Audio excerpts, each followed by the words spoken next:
Hey, what's up everyone? Welcome back into the stream. This account of Monte Fisto back with Final Fantasy XI. We had some sort of crazy update. They updated the website. The official Final Fantasy XI website. In fact, I haven't went there yet. My desktop. Oh yeah, they dolled it up. Yeah, I'll be real with you. It still looks a little old, but it's not, how to put it. It doesn't look 2002 old, it now looks like 2005 old. That's the way I would put it. Still they flesh it out a little bit. It's basically got like Japanese websites, not just them, like but Japanese websites in general, they all look fucking dated. They're all designed to be browsed through on a smartphone. Because they just don't have fucking desktop PCs over there. It's fucking wild. Unless you're, you're like a hobbyist, which those exist. It's just fucking wild, I don't know. Very strange. But anyway, game. Yes. Update. 24th anniversary. I'm not sure why the 24th anniversary is being sold. I think there's some sort of, significance there. Also, would help to launch the game. That's another thing. I'm a bit out of it. I hopped in the game earlier today. I was gonna let me do like a full hour and a half fucking grind and doing shit. I managed to get 30 minutes, and then this awesome sandwich I had was hitting my bloodstream. Yeah, I even got a double espresso as well. Coffee doesn't really affect me too much because I'm numb to it. I'm a fucking addict.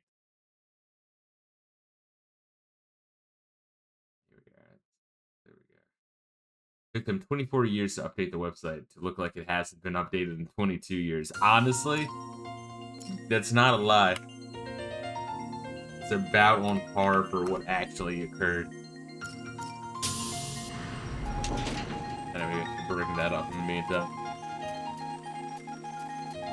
Loading. One thing I have been doing a lot at work, during time between sessions and shit, or when I'm on monitoring duty, then shit's a bit slowish. Is more Slay the Spire. I have cleared Ascension 10 with Ironclad Silent End Defect. I have not yet started on Ascension 10 yet on Watcher. But I've been cooking in that game. Holy shit! Something clicked, and if my run isn't insanely disgusting in a good way, and it's kind of disgusting in a bad way where I don't really have much synergy, I'm able barely squeak by and survive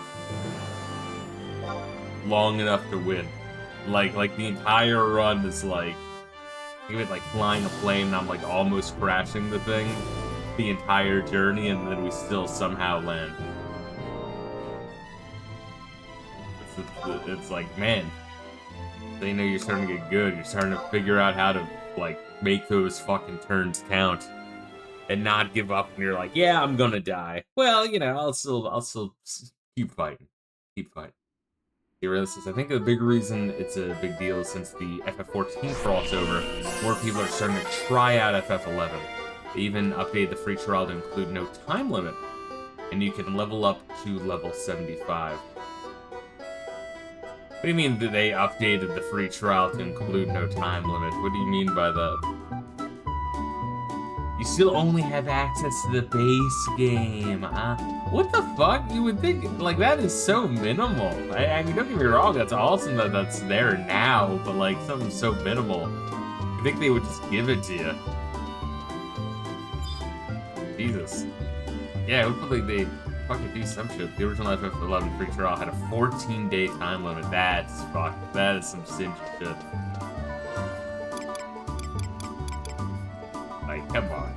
Come on. P-A-R-T. Why? Because we gotta. So anyway, we got this equipment. Dual collar. We're gonna cut that on. What else? Necklacey? What is the demon killer effect?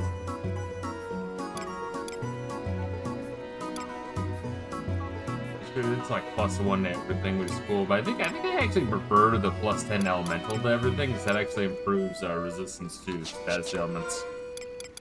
Hence why I have it on. I just really want to add it on.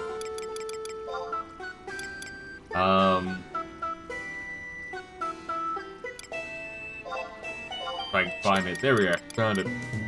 Jubilee Ring. Increase experience point bonus. It's minimal. But skill increases go up by 100% when under 400 skill. Which is mostly everything. Which is good because in this game... I can find this shit. Oh my god, where the hell is it? Status. There we are. You have like crafting skills or like a guy cooking to level 1. The amount you have to grind for this shit is crazy, so I don't even bother. Yeah, the only skills I have that are over 400 is evasion, hand-to-hand, and guarding, and I've been doing that the entire, like, 400-hour playthrough so far. Reila, where are we going? And where are you? There's one way to find out. He's over here. Talking to Levi Shavak Shalom.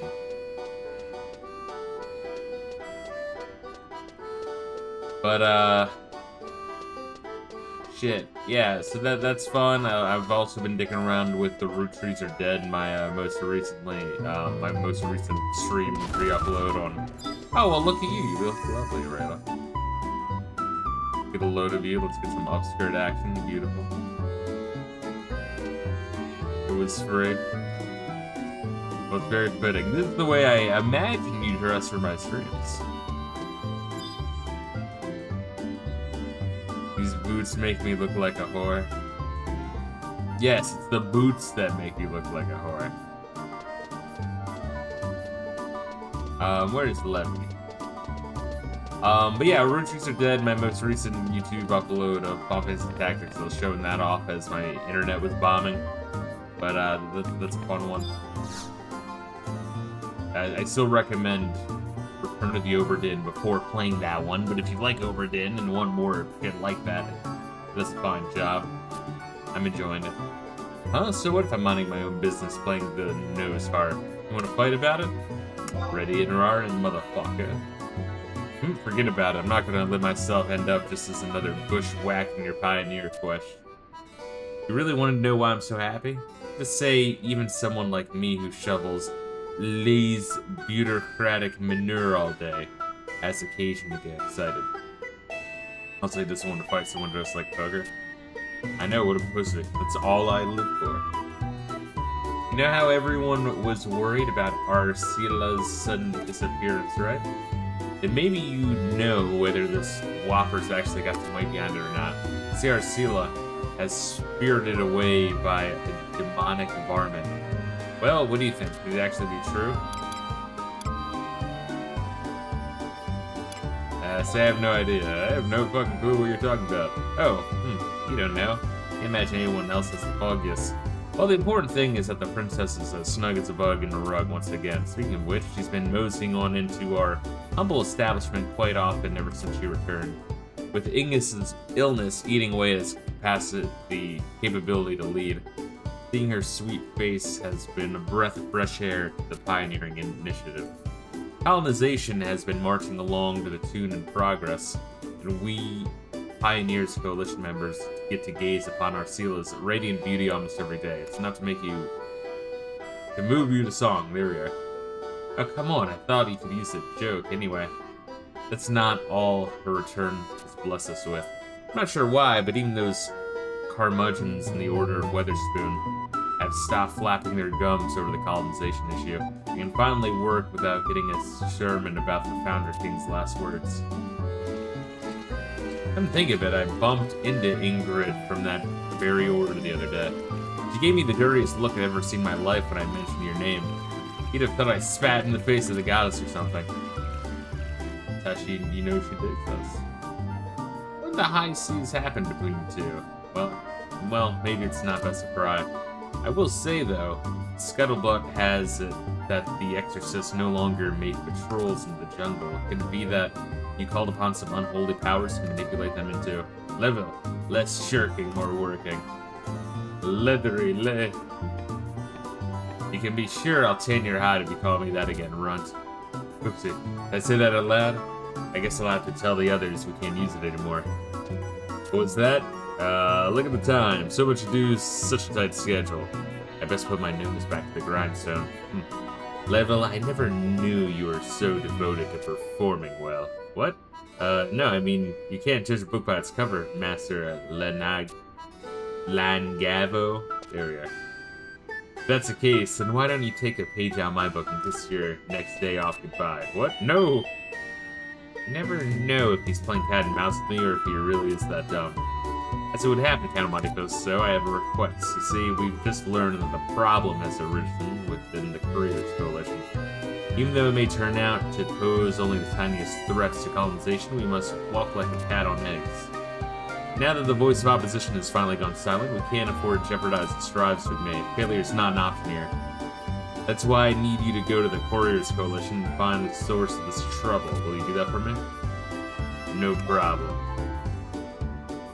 Thank you.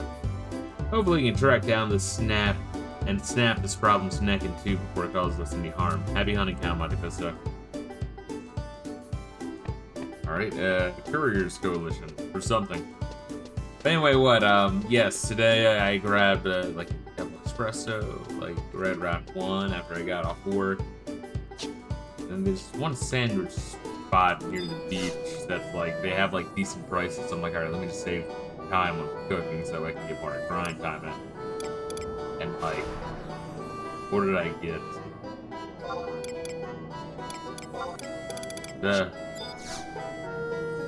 Boy, wrong thing. I'm zoned the fuck out. This bodes well for the stream.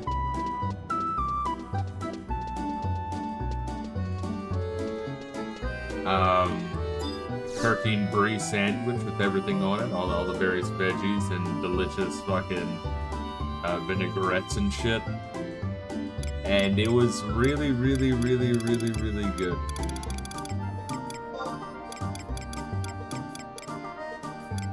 Is it like right by us? Couriers Coalition.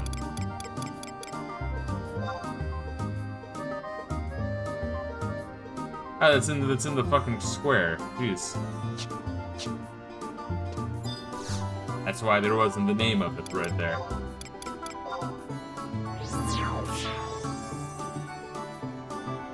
Yeah, dude, like, I don't know, I like fishing that, I played for it a little bit, and then when it was like really starting to hit my stomach, then I'm like, oh, I need to lay down for 40 minutes, and then I'm like looking at the clock, I'm like, you know, let's make that 40 minutes like 50. Shit, man. Who am I talking to for this shit? They give me like a name for this shit?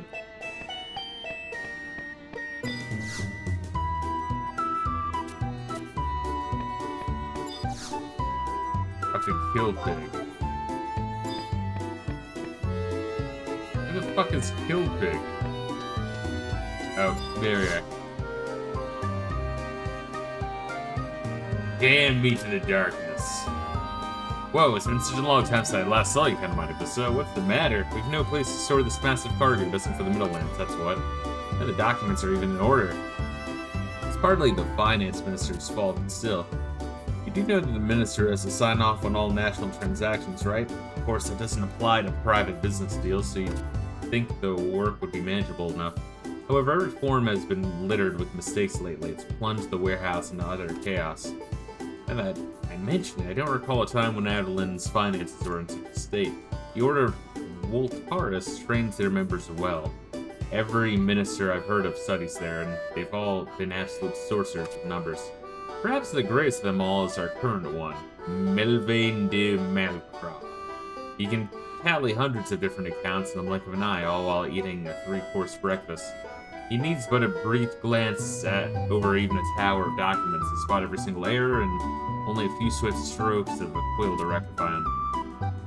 This is what makes this rash of obvious mistakes even more odd. We've seen not just mathematical errors, but whole chunks of information omitted. Thanks to the ministry's sloppy work, our warehouse is overflowing with some materials and completely lacking others. It's physically impossible to fulfill our orders with what we have. Sorry to drag you into this kind of Monte Fisto, but could you possibly head to the waterfront and check out how things are going? I'm sure it's topsy-turvy over there, but maybe we can find which end is up. So wait, are we doing like a janitorial fucking job in a fucking book depository? Is that what this prick is sending us to do? Bitch work, yes. What it's feeling like. Waterfront. Lovely. Chug water right now. But yeah, so I'm thinking that's also quite a bit of just dehydration.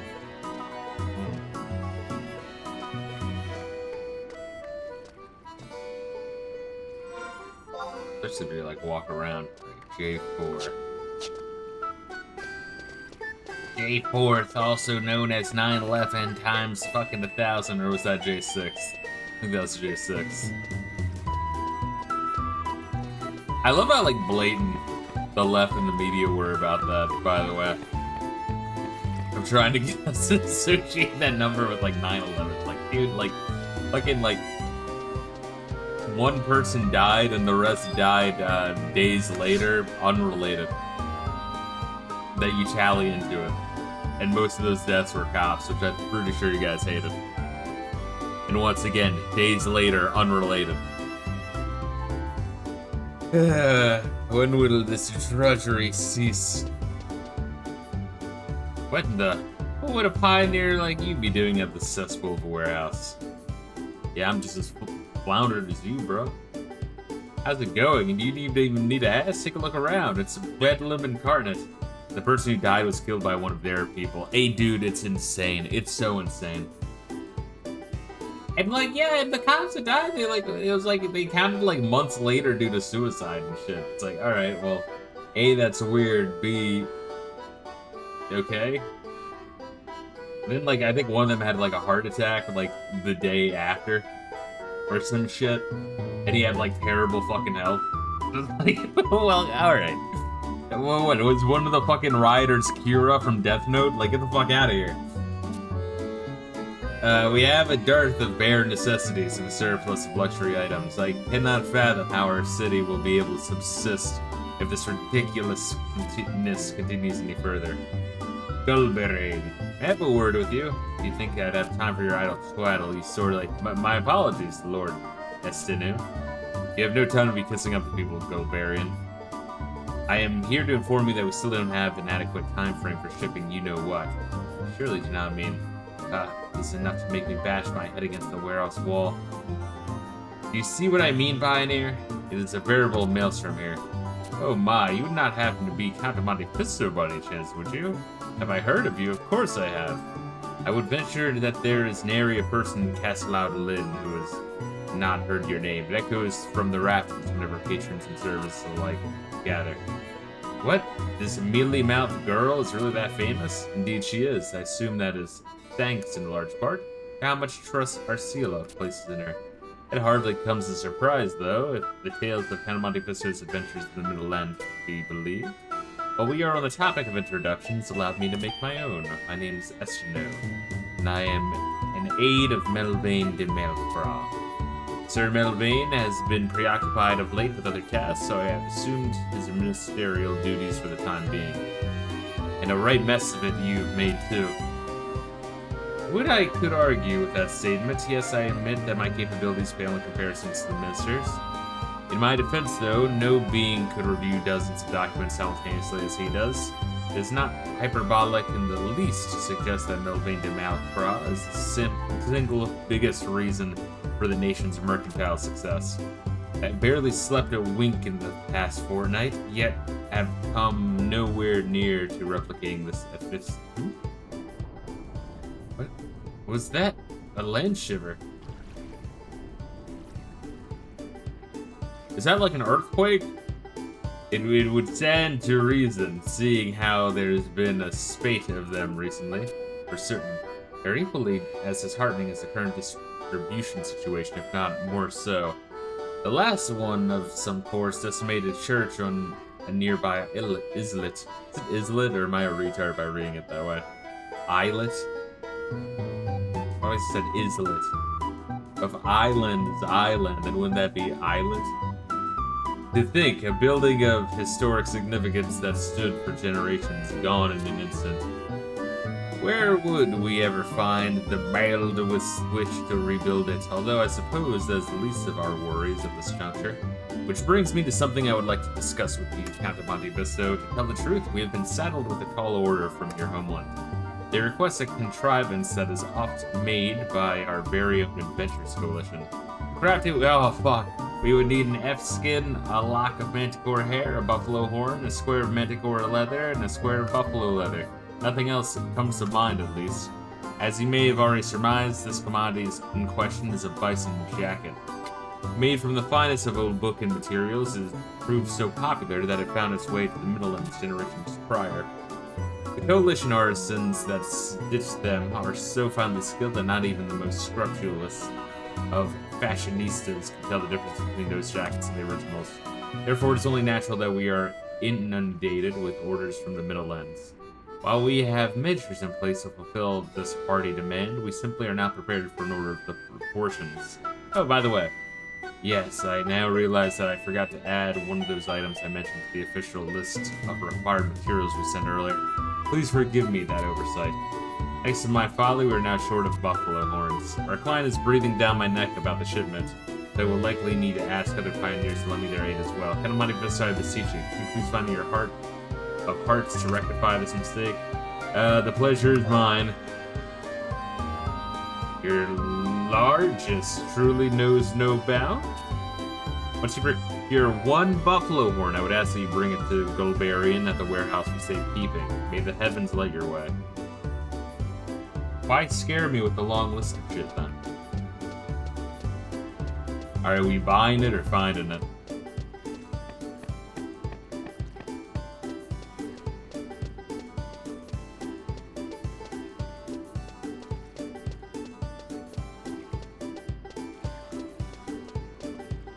Let's see where that dirty motherfucker. Yeah, down there by the auction house. Apparently, what you have to get depends on Arcelia's affection towards you. So does she like me then? Or does she hate me?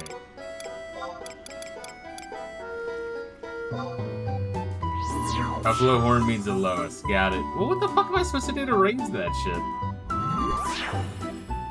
Why, I teleport into this guy's asshole? My dreams have come true.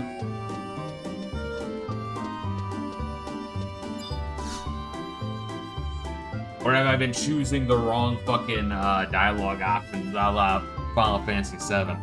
I don't know in that game how to not go on the date with Barrett. It depends if you choose the right or wrong dialogue. Got it.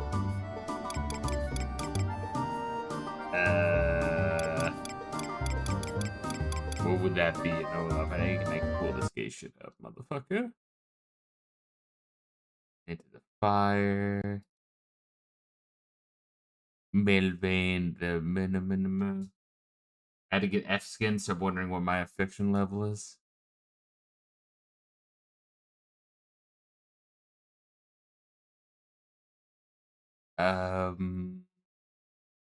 Materials bone craft. I guess that makes sense. Buffalo horn.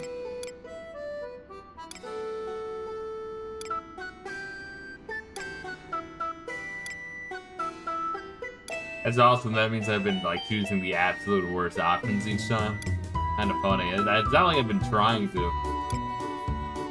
Just choosing the funny option here and there, you know.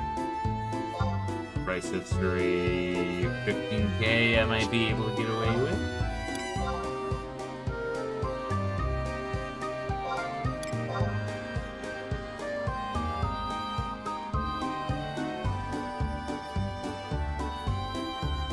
$10? What do you need $5 for?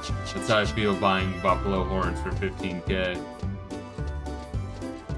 When I have like a few 100,000 gil.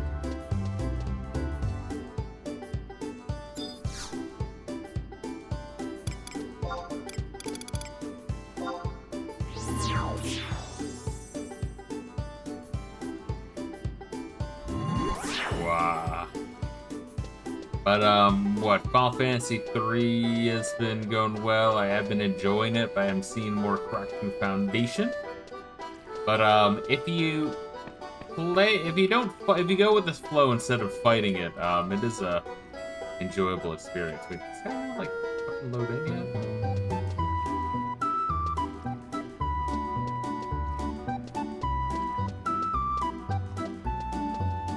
I'll follow you. I'm probably just retarded. Probably, it's not certain.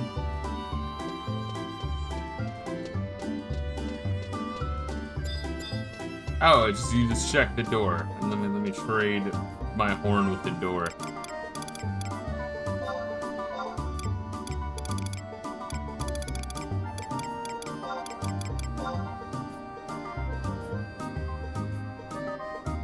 Your help is much appreciated, Count of Monte Fisto. With this in our hands, we can finally ship out. One last thing. Could you inform the Couriers Coalition that we will soon be able to provide them with their portion as well? Thank you so much. Thank you so much for to play my game. That's the Mario I miss. That and the, strap your belt on, kid. We're going in. Luigi! That's how Mario should be. They said chimp out for a minute. Oh, we were talking about J6 earlier being the, you know, worse than 9/11. I'm gonna say the worst thing since 9/11, but that's not true. It's like J6 was like 29/11 compounded all at once. Millions died. How you doing, CollectedG?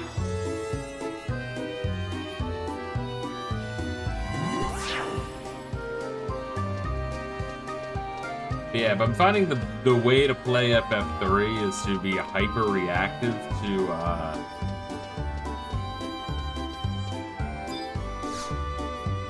what towns are selling what. Like, when you get to a town, they're selling, like, certain gear for X and X jobs, swap those jobs. When they're like, oh, the next boss is immune to magical, swap everyone away from magical. If you're in, like, a fucking dungeon, you find like some knight sword and a knight shield, swap a motherfucker to knight. Take everything to the extreme literal and you'll have a much more fun time. And so that's what I'm kind of fucking doing with that one. CollectedG trying to finish Bravely Default sometime this weekend. How long would you say that is? Like, is there a lot of like side content? Did you rush through it? How long overall is it taking you? And don't give me some bullshit howlongtobeat.com answer of like, yeah, it's a short 5-hour game. I've been using guides, save states, and speedrun strats. Fucking asshole. I hate howlongtobeat.com so fucking much. I also obtained a totally legit copy of the Nepo Baby mixtape game. Oh man. I mean, at least you didn't pay it. But I'm not even gonna fucking buy that fucking hipster fucking queer shit. Let's see. Speaking of the demon, if it isn't Count of Monte Fisto, we've received our allotment from the goods you helped procure. I'm sure you've already been thanked, but allow me to do so, too. Judging from what I gathered, the waterfront must have been pandemonium. So this fiasco was all due to the finance ministry's miscalculations? That's rather odd. Melvain de Malcra's mind is sharper than a spear.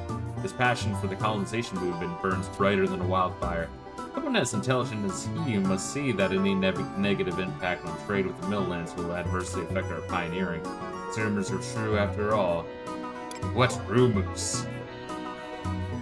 I can't attest to the veracity of these claims. I heard that the majority of the finance minister's duties are now being handled by aides.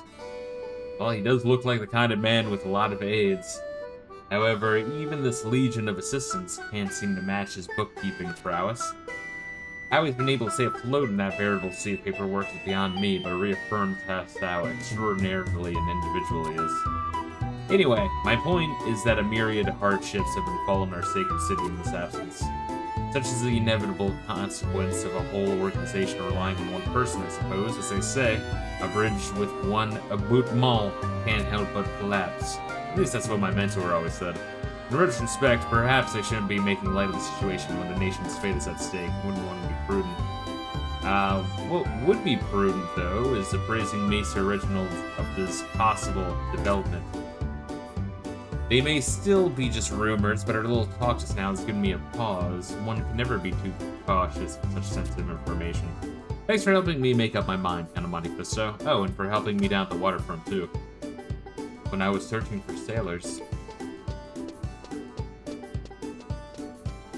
Let's see. CollectedG says it's about on par. I'm at the 50-hour mark. Only did the submissions in chapter 1 through 4. Okay, that's about your average JRPG length. What do we do now, Reila? Going back to... Yeah, alright. I don't even know why I asked, honestly. Yeah, seriously, it's like... Alright, we're on into another narrative dead end, so we're gonna start all over again with level. Wow. Anyway, so here's my updated Final Fantasy ranking list. And yeah, I have half a mind to move 8 above 11. I don't know. The issue is 8 and 11 both have very, very, very, I'll keep that up for a second. Different issues. And very, very, very different, like, strong sides. It kind of makes comparing them too hard, but I think both would be next to each other on the ranking, if you ask me.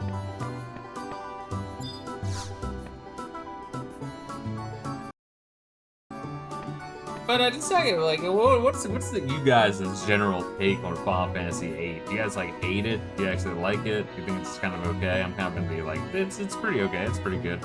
Not like great, but it's not an awful game either. It has fucking issues. It's kind of where my mind is on 8. But I know some people fucking hate the living fuck out of 8, and others people fucking jizz everywhere when they talk about Final Fantasy VIII. The latter is not as numerous as the former, but I've heard it. Anyway, kind of Monte Fisto, what exactly was brewing at the Couriers Coalition? I see, so the finance ministry has nincompoops as big as ours, huh?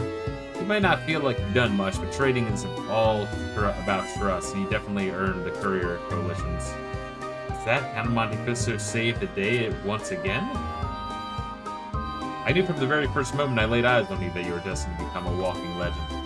And the more I listen to your caterwauling, the more I'm convinced that you've never been anything but a walking travesty. That's not true, right, Count Monte Fisto, right? Level's great at flapping his lips. Now, say he's passionate about his job, I'll hook him up. You better remember that I hooked him up and not be an asshole. Well, he's definitely a different breed of cat, one that won't even scratch when I tell him I'm going to double his assignments. What? No! I always find that Level's work improves when he's under fire.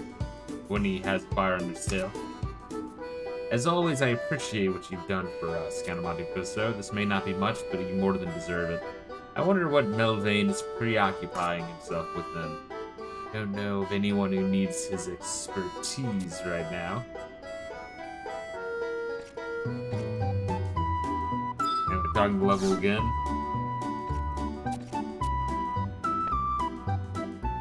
Are we waiting an in-game week? The first are chapters 5 through 8 in one sitting. In Bravely Default, because I'm an asshole when it comes to JRPG, sometimes I'll use a broken party if the game makes it available. Monk that is very broken. Learn a move called Pressure Point early, which ignores physical defense on enemies and does between 5 to 9k damage. And you're able to use that move twice for every party member per turn. Zone in and wait 1 in-game day. Alright. But then can I just walk out? I mean, I guess we can go anywhere, so I guess it doesn't matter. So I zone in now? Still zone out and back in right now. So yeah, Final Fantasy VIII is okay.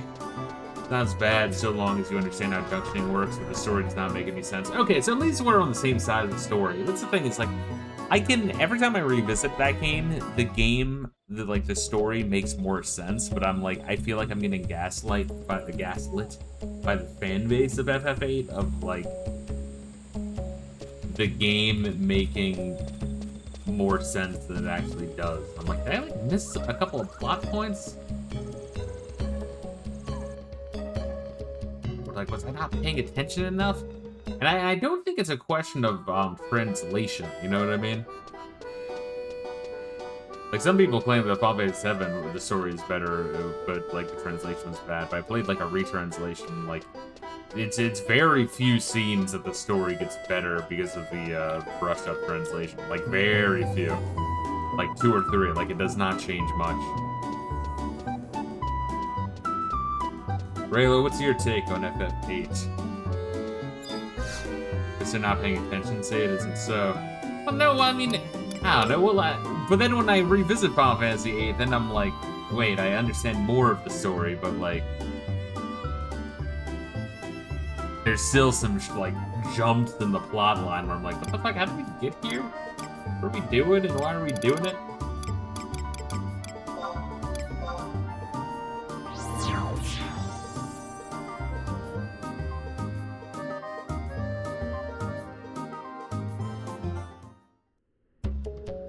And Rayla, it's not that I don't pay attention, it's more of it doesn't sink in. I'm not sure if that's better or worse. But, like, you know. I'll be like, and then, like, I'll forget that shit, like, 30 minutes later if it doesn't, get brought up again. Lost interest in FF8 after the whole orphanage muffin babies bullshit. It does get pretty bullshitty after that.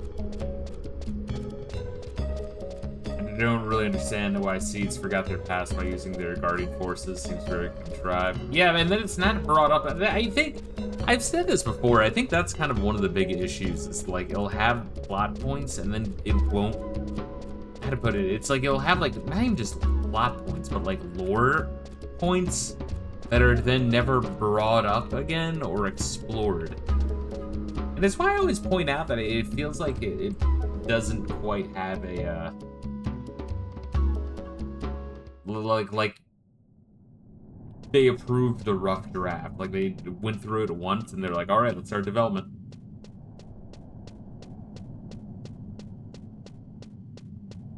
And they needed to go over the plot line again with it. But, like, 8 is very, you know, it leans on its characters. It leans on the plot. But also, a lot of the characters don't really have a whole lot to do. Am I in the right spot, or is this where we're going? Am I beating you somewhere? Oh, I walked way past you. Because you weren't loaded in yet? It's your fault? Well, I'm bringing a single lizard back home.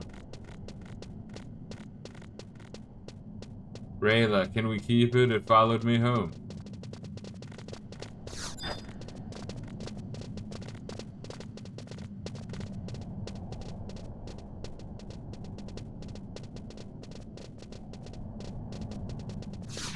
I was thinking about that. I forget what the fuck I was watching, or it was obviously some fucking fantasy shit. But I was just kind of like thinking of how fucking funny the bit is where like the town where fucking Laguna meets Rain and is gonna like be getting his dick wet. From Rain. Like, their entire town is under siege by fucking giant caterpillars, where you can't even walk through the street without being assaulted. That shit is so fucking funny to me.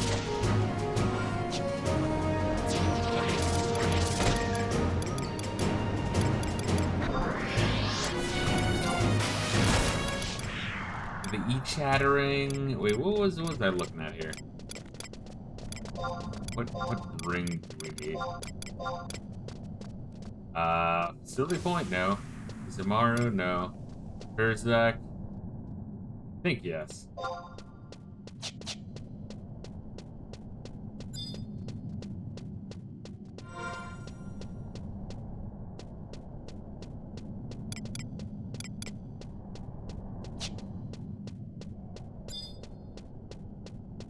Yeah, and then I also understand that they were kind of going for, like, this, like, you know, weird dream-like vibes throughout, and, you know, there's a couple of, like, allusions in the game itself to Wizard of Oz.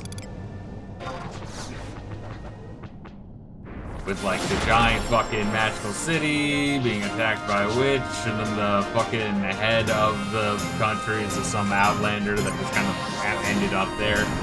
He's like, oh, shit, yeah, these guys, they think I'm awesome, I don't know, like... Which is kind of a weird,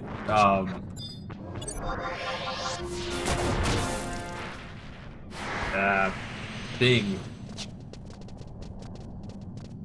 to be inspired by, to pay homage to for a Final Fantasy game. But I kind of like the idea of, like, you know, a more, I've said this before when I was playing FF2, like more militaristic, mission-based plot structure, although they kind of ditched that pretty early on in FF8. I think that could have been cool. And even with, like, you know, a little bit of the school shit, a little bit, maybe not too much of the game, but, you know, a little bit is neat. And then the idea of, like, a world with, like, witches and where, like, magic exists, but, you know, that's, like, the second coming of an Antichrist that happens every now and then. That everyone just kind of perpetually prepares for. Almost a little bit Final Fantasy X-y in that way. Almost said the giant Godzilla monster. It's fucking bitches. Never trust a thought. I don't know, there's interesting lore in 8. But they don't really explore it too much. Kind of like 15. 15 has interesting lore, but 15 especially is like, whoa. You guys did not fucking flesh this shit out at all.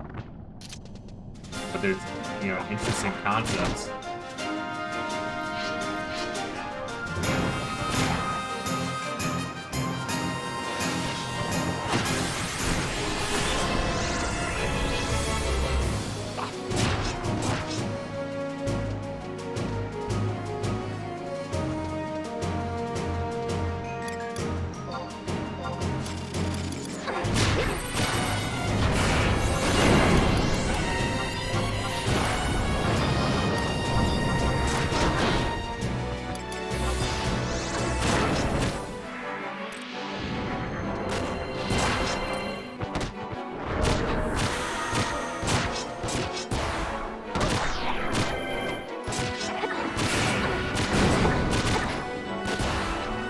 My guard skill's going up. Did you summon a trust that improves, like, skill gains? I didn't even use that fucking ring yet.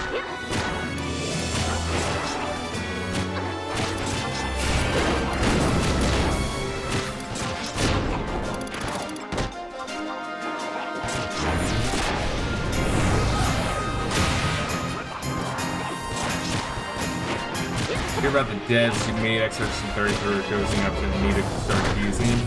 That's something about Enix Sarkeesian, your stream air stuff. You know, with the Enix Sarkeesian, I'm also kind of surprised at the whole Slay the Spire 2 thing. Why the fuck is she coming back? He's like a fucking cockroach, bro.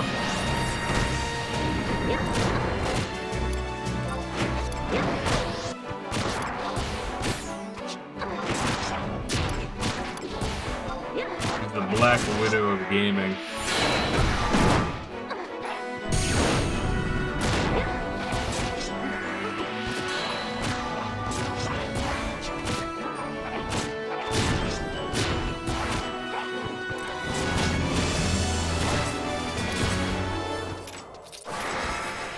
There we are. Let's see. Lizard egg. Wait, I obtained it? Fuck, I didn't want lizard eggs. Reila, you're supposed to tell me to open up my treasure and roll. You're supposed to set an alarm on your phone to remind me every 5 minutes. We talked about this.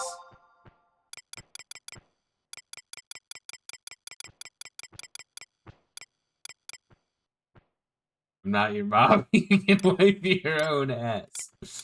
But I like it when you do it. It makes me feel tingly downstairs, if you know what I mean. Yeah, I don't know why Anita Sarkeesian started to come back, but I'm not surprised the Expedition 33 devs. Yeah, and then you also, speaking of Expedition 33, then there's the talk with the game you were just talking about, the mixtape one, where you have all these games. Got pull another one. Can I pull the Apex Raptor without pulling the Turtle? Yeah, I can, wow.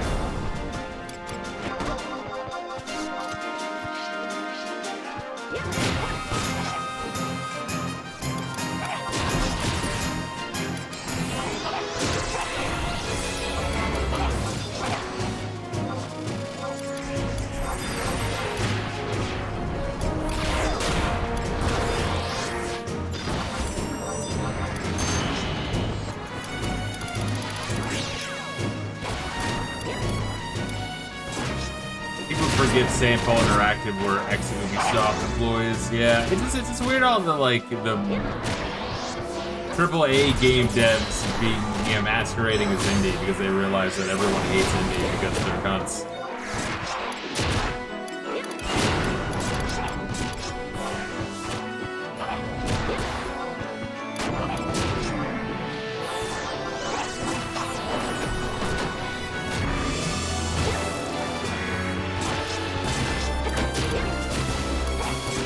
Not some humble little gamers who made a passion project with a low budget. Yeah, it's amazing that the mixtape ones. I saw there's a video where people were asking Vinny on it, but Vinny just thought like, yeah, I guess people hate it because it's not their cup of tea. It's like, yeah, Vinny, if you don't know anything about it, why even comment on it?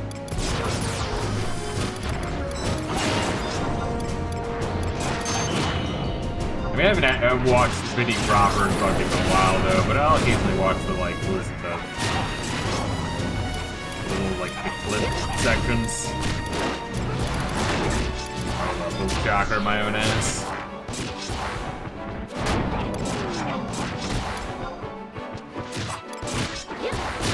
Mixtape was made by a studio that's funded by the daughter of the 5th richest man in the world who keeps bailing her out of bankruptcy. Wow. I'm just gonna pull one of these turtles because they're. Oh, maybe I can pull it. Now the raptor's coming through. Wow, that raptor's really coming through.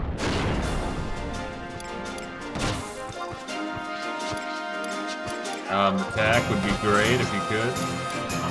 Attack would be great if you could. Attack would be great if you could. Excuse me. Could you pass me the tacos? Could you pass me the tacos? Could you pass me the tacos?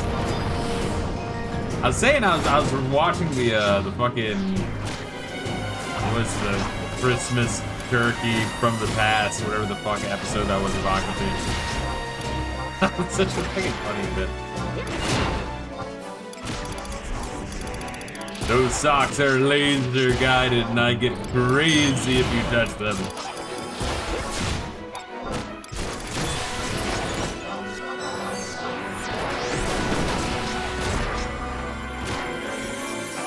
I also made Stray, if you can believe that, the one where you play as a cat. Was that any good? I had that on my, I think I had that on my wish list, but like, I never bit the bullet on that because I don't think the price dropped enough, but like, I feel like that was a gimmicky game, but I like the idea.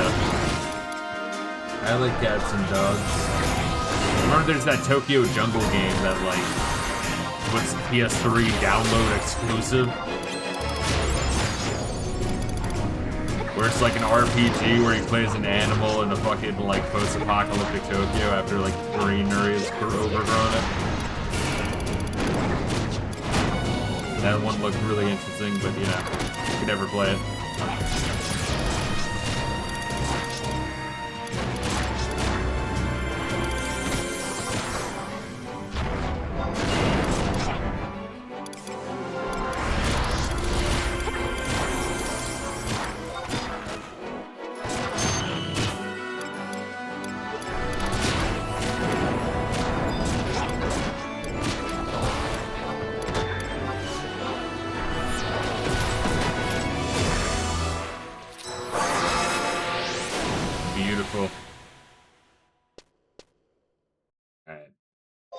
Let me pray the gay away for a second while I drink some water.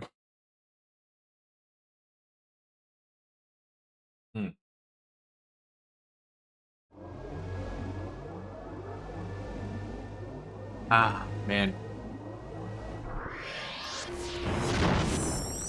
Man, remember, somebody was in chat while I was playing Final Fantasy 3. It's like, bro, you don't have any fucking mages? It's like, well, I had mages. It's a job system.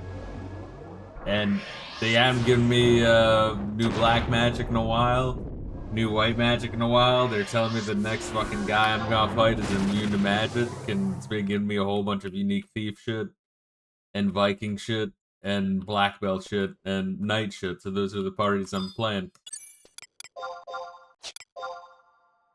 Are kind of ridiculous when it comes to fucking Final Fantasy. I'm gonna grab a turtle just because it's in the way.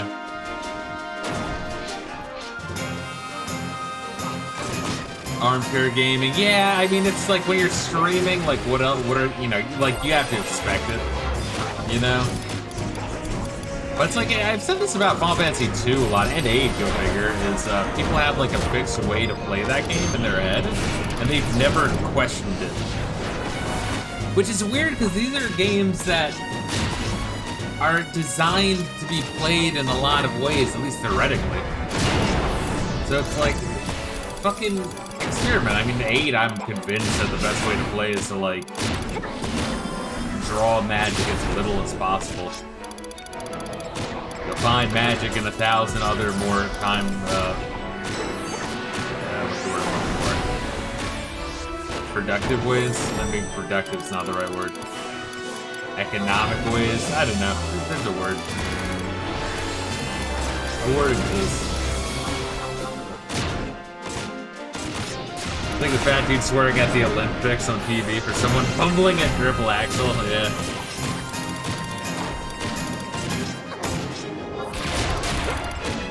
That's the thing that people don't understand about streaming. It's like, you gotta be like brave to stream. It's like hard work, and you know, you deserve like, you know, commemorations and approval, and like people just like applaud you every time you go live. No. But I do think more people should at least try it though. It's not hard though, it's really not. But I don't know, if someone's so passionate that they're gonna get mad that the streamer plays the game a certain way, they really should just fucking stream. Do it yourself, jackass.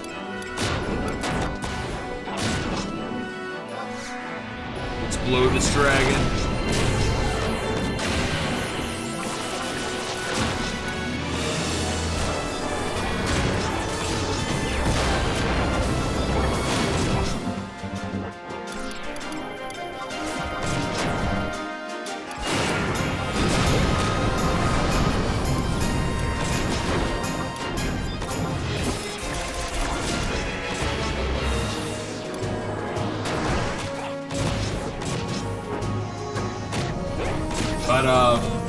But like Final Fantasy 2, for example, it's like just beating yourself up in the beginning. That's how everyone plays the game, but like you're getting everyone nude and accelerating, and that is such a more fun way to play. And by doing so, I've also discovered that it's very hard not to be retarded in that game, which is fitting for that game. But yeah, like you have to have someone just non-stop casting magic, but they're not running out of MP. And then, like, what are they guys gonna do? Defend? Use the defend command every encounter? It's like, well, if they attack, then you're just gonna be like, alright, intelligence down. That's like, oh, fuck.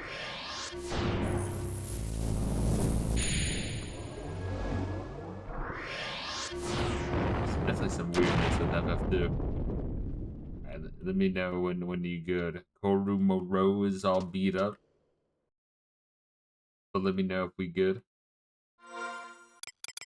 Also, what are we at? He's fine? Alright. I'll pull the next one then.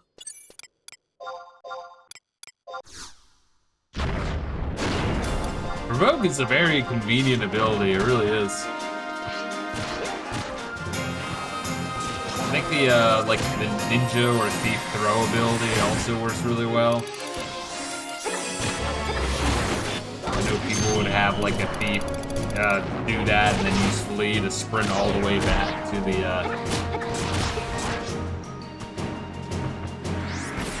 would scan the map for NMs, have the thief sprint to aggro them by throwing, and then use flee to get back in time. Well, to get back in time, get back without dying.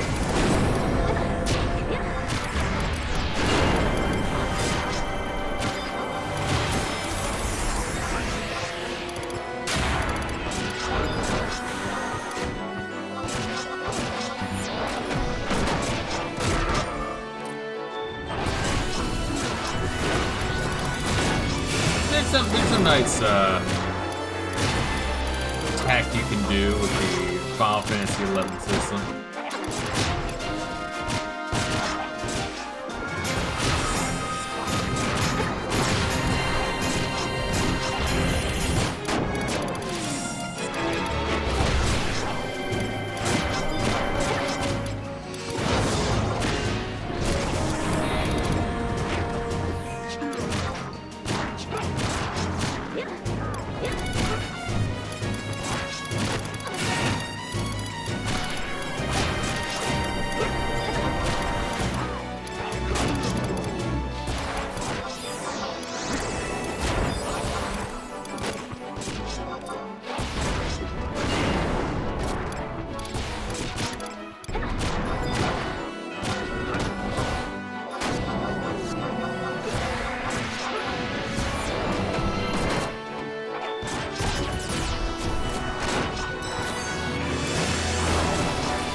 No, don't waste your provoke. I just realized what I did. Oh, wait, let me. Oh, I got a 65 out of 100 for the heal plus 500. So I blew my provoke right then and there. I mean, it comes back fast enough. 10 seconds. All right, I guess I'm freaking out probably more than you are. Rayla's throwing his tendies across the room. Stupid N-bomb uses provoke. Can you imagine him saying the N-bomb? I would never say the N-bomb. You didn't even try to search for it on stream. On the YouTube re-uploads. I didn't delete my Symphony of the Night replay on YouTube because of N-bombs being dropped. I did tell you not to spam that all the time. Yeah, well, it's fun. It's fun, because my guard goes up. You should see my guard going up, because I can face tank all that shit. Are you serious, motherfucker?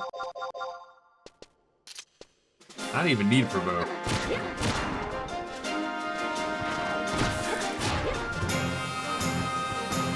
Hold up, we gotta lure this motherfucker all the way back.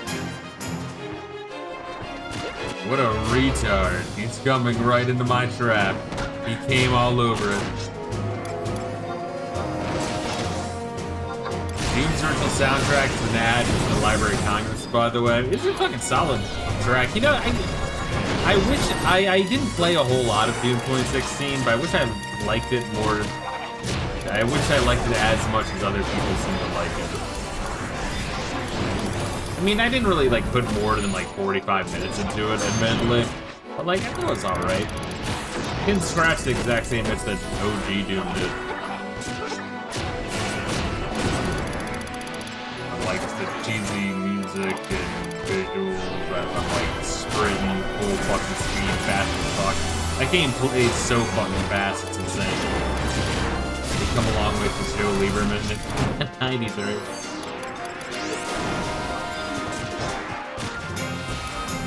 Oh, speaking of, I mean, it's an offshoot of Joe Lieberman. I did see the Mortal Kombat movie, the new one. It was fine. Like, it was pretty fun. It was better than the 2022 version, whatever the fuck that was. It had some of the same issues though, but like it was definitely better than that. I still say obviously Annihilation is the worst. Like Annihilation is so fucking bad, and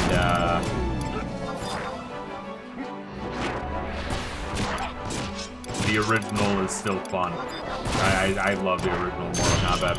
It's great. Christopher Lambert being Chinese is my favorite thing, even though he sounds like Ren from Ren and Stimpy.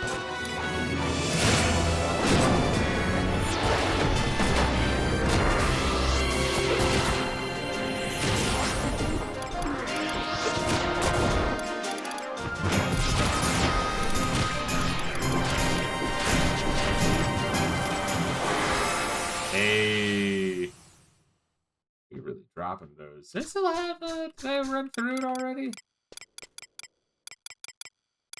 did.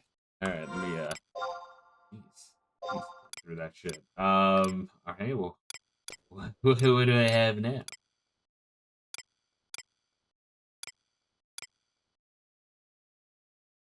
The Emperor band that's burned through, the Caliber ring that's burned through.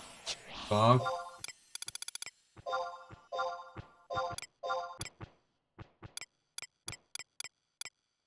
I always have the Shattering, and now I have the Jubilee, which is skill gain, which I don't really need. Let's rock the Shat for now. I mean, it's fine.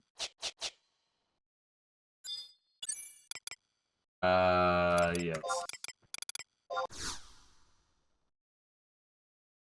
You watched closely right there? You saw me forget how rings work? Jubilee you don't need to activate? Wait, you just had to have it in your inventory? Or on? I guess it's on, right? That's crazy. Alright, let me pull this motherfucker. Let me pull him off. I'm gonna pull you off, motherfucker. Oh shit. Oh, he fucking just ran up to me. He was fucking pissed. Holy shit.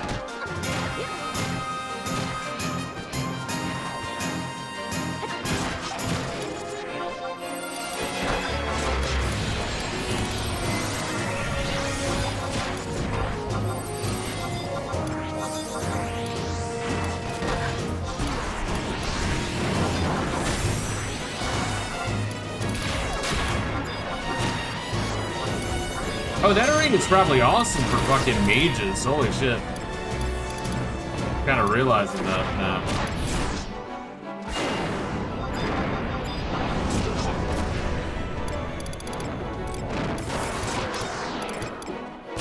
As mages, the skills are broken up into like all sorts of different, like buffing and debuffing and elemental classes.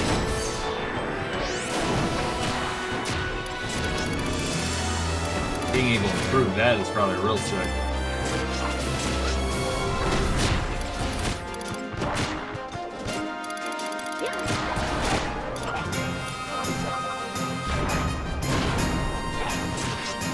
I'm like, excuse me, I'm over here. Ignore Reila, please.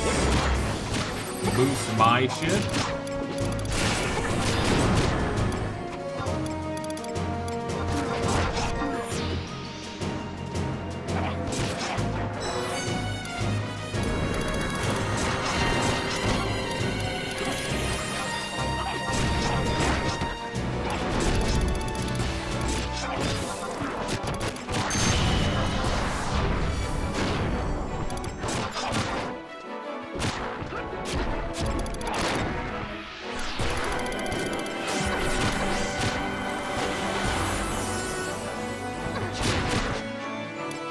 My shit, by the way. Guarding 504. Why is my guard skyrocketing so quickly? It's not going by like point numbers. It's going up by just like straight up numbers.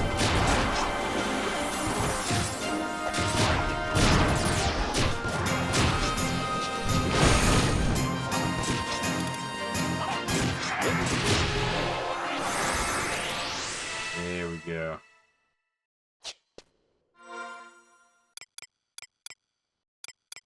What am I at, by the way? Job points. We have 4 job points. That's wild. 19 merit points. That's also wild. Alright, am I able to pull this motherfucker? Well, Reila, you keep somehow, like, not running out of XP boosted me. It doesn't make sense. You're cheating.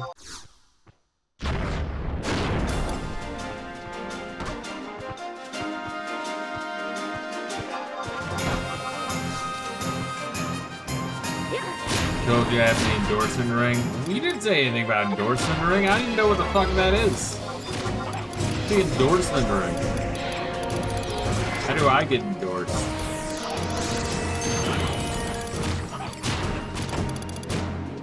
I told you about it almost every stream. Reila, is that what you think?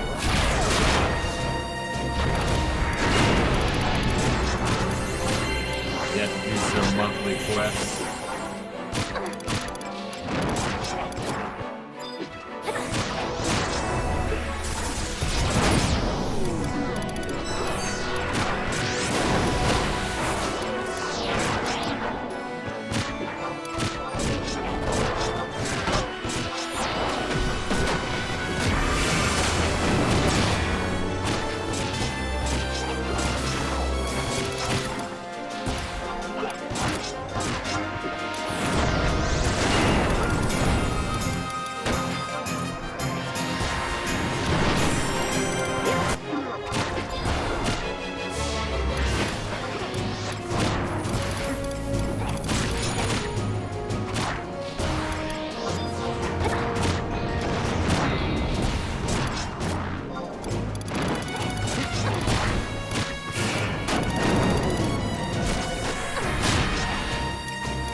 Reila cheating.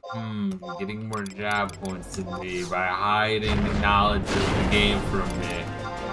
Interesting how that keeps happening. Let me alter the previous streams. I'm opening up Shotgun now to alter your dialogue and all the previous FF11 uploads.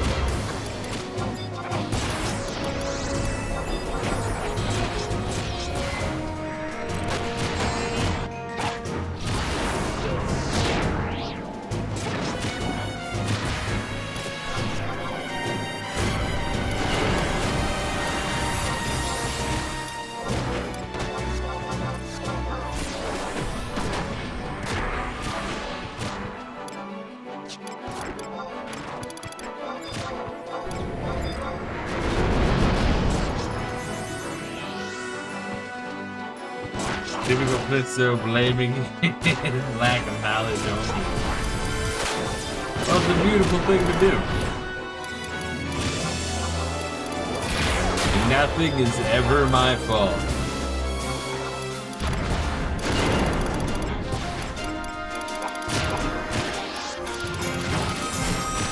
DSP is like Obi-Wan Kenobi.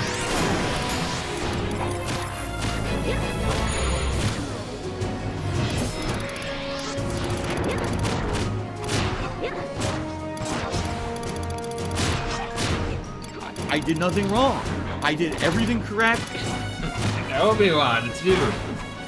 Why did you tell me about my father?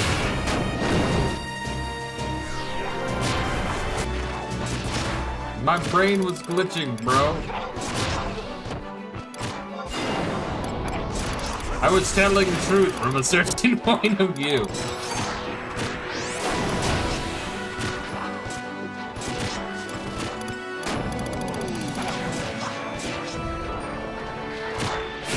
I feel like Yoda would have sent DSP to fight Darth Vader one-on-one as a joke to see him fail. Like, yeah, let's go. You totally got this, bro.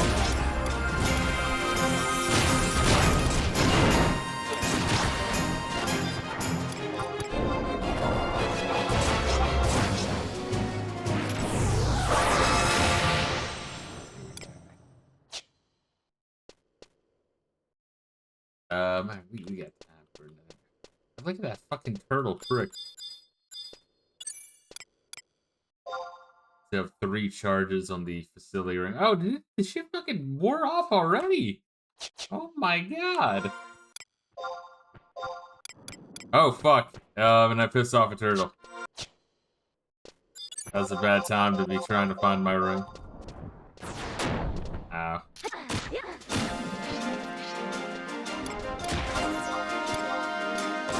Wait, I'll chakra me.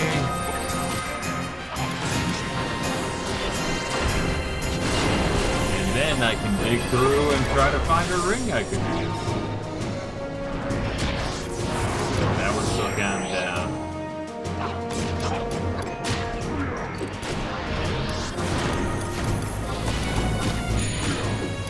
That one's out of charges. Can you, like, recharge some of these by, like, trading them some dickhead in the front of town? I think so.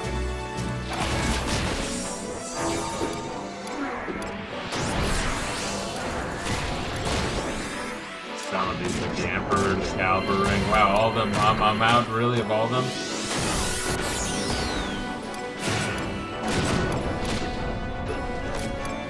Well, that's just great. The game is telling me to go fuck myself. I've got enough levels for now. Which that means, you know, it has been a lot.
What else I've been doing? Fucking Final Fantasy Tactics.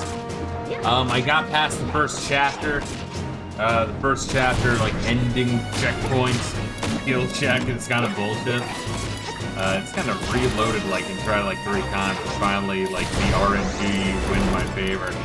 But also the, enemy AI being really, really retarded and nuking the story critical boss of the fight with fire, with me standing right next to it, like, obviously targeting me, but, like, fuck, I'll take it. But then as soon as you get into the second chapter, chapter 2, apparently I was supposed to, like, level up, like, I'm, like, 3 or 4 levels behind it. So they give me, 2 NPCs that I was able to squeak by the first, chapter 2 mission, which, you know, your back against the wall, so I mean, fucking story locked otherwise if we couldn't get to it. But, so yeah, now I'm, like, gonna be grinding even more. That is a very exceptionally grindy game. Wonder if...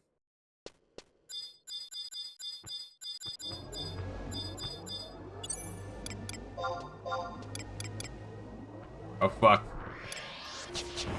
Reila, problem? We're gonna wait a second? I was trying to grab that raptor, but then the turtle fucking cut me off. Just like that fucking bartender at the bar last night. That fucking douchebag. Gonna run against the wall and see if he, I can just get the turtle. If not, we're in a little bit of trouble. Can that fucking raptor please walk away? Yeah, that's enough. I'll take it. So we're fighting a turtle now? I'm sorry. Oh, no, not that one. No, this is the fucking turtle right in front of me.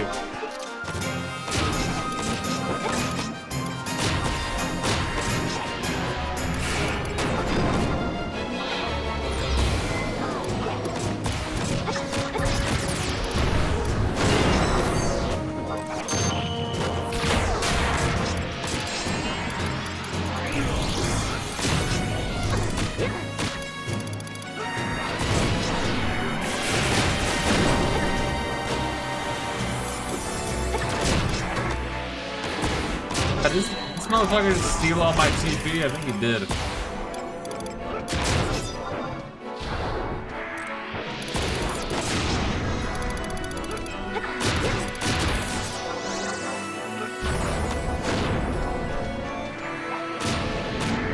Yeah, get over here.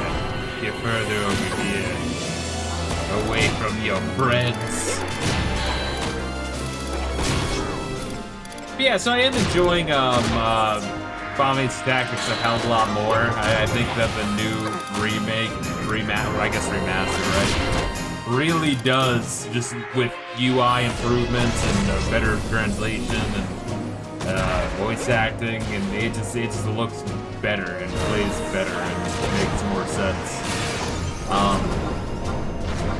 Even then, the motherfuckers that give that game a 10 out of 10 are out of their goddamned mind. That game is unholy levels of grind. But still fun. Like, it is fun. But I'd give it like an 8.5. It's fine. Now it's fine.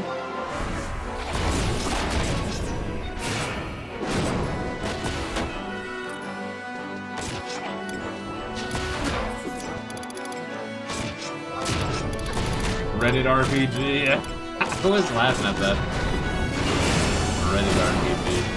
Probably is a good explanation of, or description of Baldur's Gate 3. I hope I like Baldur's Gate 2 more than 1. This one I had my issues.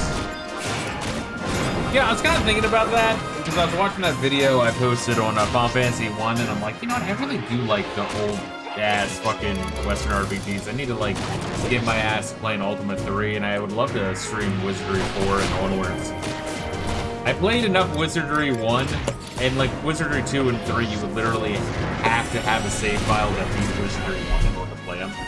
It's like actually a psychotic design. Like that is a psychotic design decision. Wizardry 1 is fucking brutal, and it is not a short game. Even though it's like only what, like a 12-floor dungeon, maybe 20, I forget how deep it is, if it's 12 or I think it's 12. I think 20. I know there was a 2 in there, but yeah, that's designed to fuck with you. You're gonna like lose your party and then have to like make a party that needs to grind to be able to grab the corpses of your party, which are exactly where you left it, but then you have to have an open slot in your party per member, because the only way you're getting down there to survive is by having only one open slot in your party. So it's gonna be like fucking 6 trips. And good luck not dying in the process. Holy shit. Dude, Wizardry 1 is hard fucking core. Very interesting experience, though. I got down to what? I think, like, 8th floor or the 10th floor, if it's 12 or some shit. I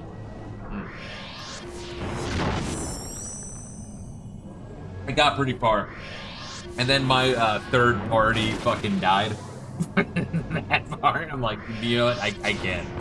But I can imagine, like, having that game as, like, your one game with the fucking Apple, whatever the fuck, back in, like, 1984, 83, whenever the fuck it was.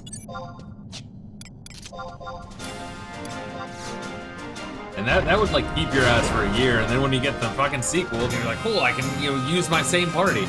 But then if your party, guys, if your party dies in Wizardry 2, I want to emphasize, if your party dies in Wizardry 2, you have to make a new party to beat Wizardry 1 again.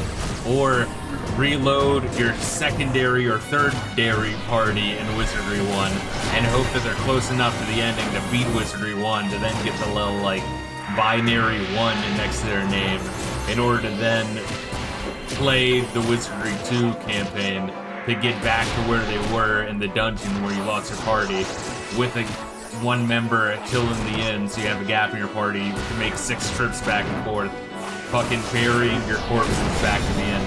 Dude, like, it's incomprehensible unless you actually played it and actually can see what's going on in that game. But anyway, so 1, 2, and 3 are like too hardcore for me. I played it, OG, and what on like DOSBox, whatever the fuck. And what, last year? Last year, like maybe like a year or 2, year and a half ago. And it was really fucking interesting. Like, you stat down and shit, all sorts of like FF2 shit. But you do realize just how much, not just Ultima, but Wizardry 1 DNAs in Final Fantasy 1. Real fascinating.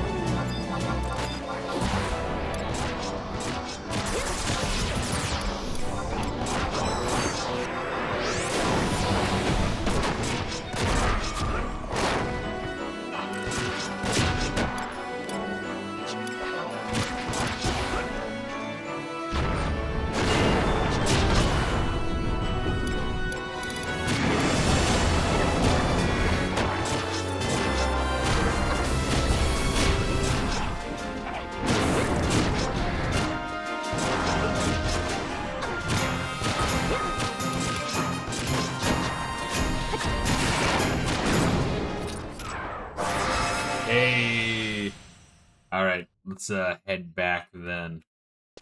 It'll probably be exactly midnight by the time we get back. Anyway, can I use the e-chat ring yet? Nope. What's the other ring I was waiting on? They turn Zach both like an hour 15 before I can use either of them again. Alright, well that's fine then.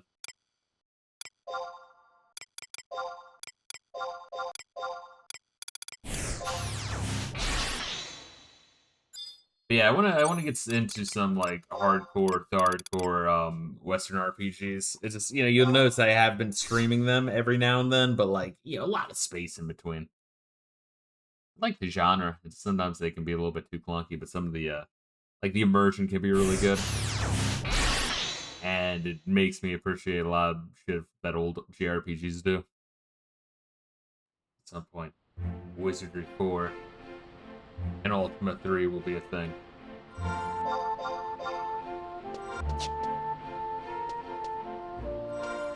You know what I need? I need to like find in which of these fucking boxes is like my little like thing of notepads, or I could just buy some like sticky note pad for like $2. Probably the better way of doing it. I can put that on my phone right now. Otherwise, I'm not gonna remember. Hey Rayla, ask me how I know I'm not gonna remember things.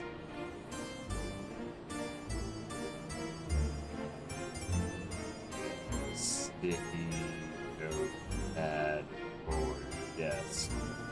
There we go. That right in my phone. Damn, I just need 2 more job points to get the skill up. Shit, I'm sorry, bro. What skill are you looking at? I guess we could take a little baby break and I can level up real quick. Bear with me. It's better now than when I'm tired as shit at the end of the stream.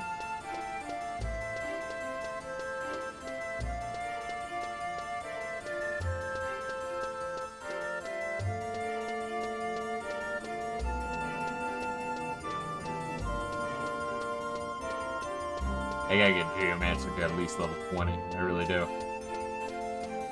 Now let's see if I can get Scholar up to level 30. I mean, you know, 20 and 35, somewhere in that range for all jobs. I still want to do that. I see it's gotta find time. I'm turning into AVGN. It's 5:20. Was it 5:40? What the fuck was the meme? It wasn't. It didn't end in 15 or 30. Oh, come on, just load it. Yeah. There we are, you little Moogle fucker. Wait, why am I even waiting for the Moogle? I don't need the Moogle to show up. Oh, what should we do? Weapon skills, I guess. Oh, wait, shit. Oh, I can fucking improve my Shinshin Spiral by like 1% or whatever.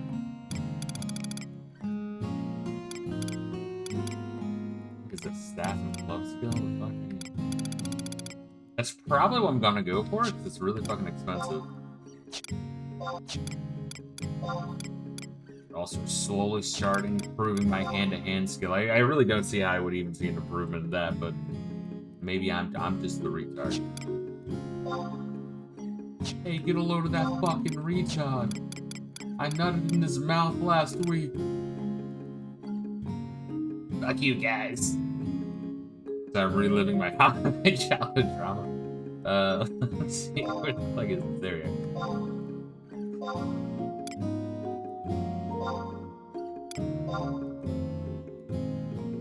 Did it go up? Next is 27. Alright, but my max is... Upgrade hand-to-hand increases the maximum. So maybe I should put points into it, is what you're saying? Oh, is that how it works?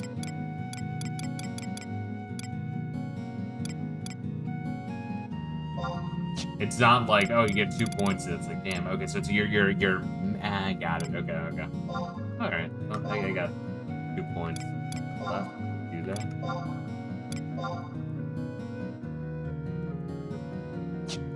I have 2 points left. Can I do anything with this? Max MP? Nah, at that point I would just be spending it just to spend it.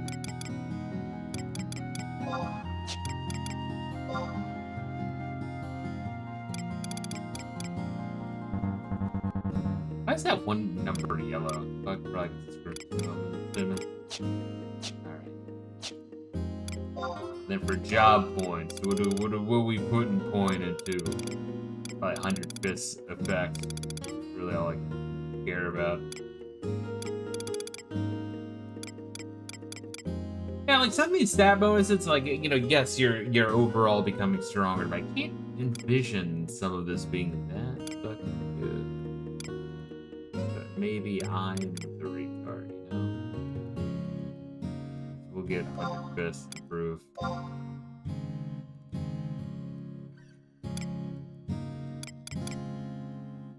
Probably chakra. Power of counterattacks, dex bonus, maybe counter stance, right? Oh, I'm very countery, man. It's like Chakra, it's like, oh, plus 10 HP. It's like, why the fuck did I give a shit about that?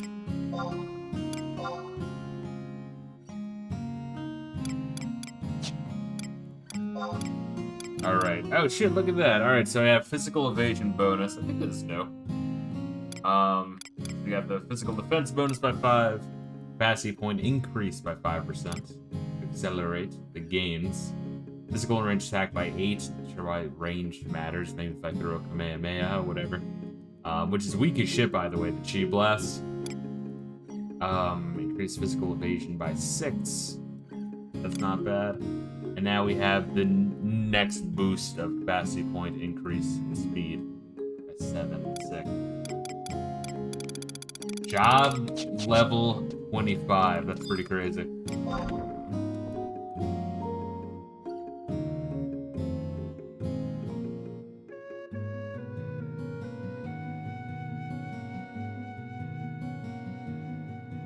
$25 out of like however many thousands the max level is. Man, it really is wild, bro. Alright, where am I going? Western Adeline to talk to the cunt level.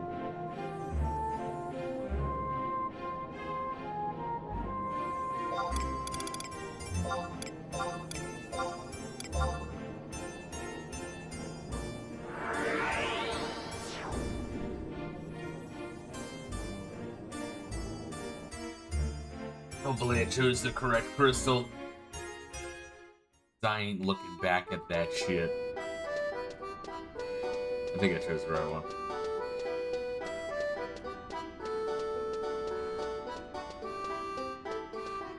You should know this right after, so this expansion is called Talk to Level and Adeline for a reason.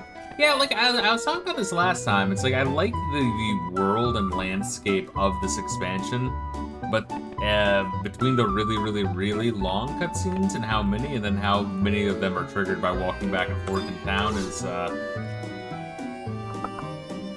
little bit disappointing. Like, it really is, they wanted to give you areas to grind and, like, do shit. To, like, get max level. Do you remember some of the old queers of FF11 complained about the Seekers Edition because they raised the level cap and they're like, oh, they made it too easy to do shit. It's like, well, they made it for people who were A, newcomers, or B, already, like, had characters that max and want to level grind further. It really is just for those two groups. Anyway. Kind of Monte Fisto, just the pioneer I wanted to see. The princess is here to see you. I had a hunch that I could find you here, kind of Monte Fisto. Do you remember what transpired in Khmer Drifts, don't you? Like yesterday. And I assume you'll be interested in hearing exactly where the light that spewed forth from Ortharson was directing us. After we parted ways, yeah, the mountain? After we parted ways, I took the liberty of unsheathing the blade in one more spot. That way it would create another line for reference. Since two separate paths had to intersect eventually, I used that approximate location. Just to be sure, I compared my proposed site with ancient records like the Founder King's travelogue. While none of my sources were too exact, I think it's safe to say we must head for the summit of Mount Khmer. One of the entries mentioned King August's visit to the mountain, which is probably as much proof as we're going to get. My guess is we'll find the Serpent of the Sky roosting there. I completely forgot about the Sky Serpent. Shimmering scales and all. At least that's what the words of my father's poem say to me. In an age whence shade dead in this land, the oar of the swallow's white word shall be fulfilled. The warrants of the forest shall raise the murk blade high, and one of the white feathers shall flourish in the sword's sext.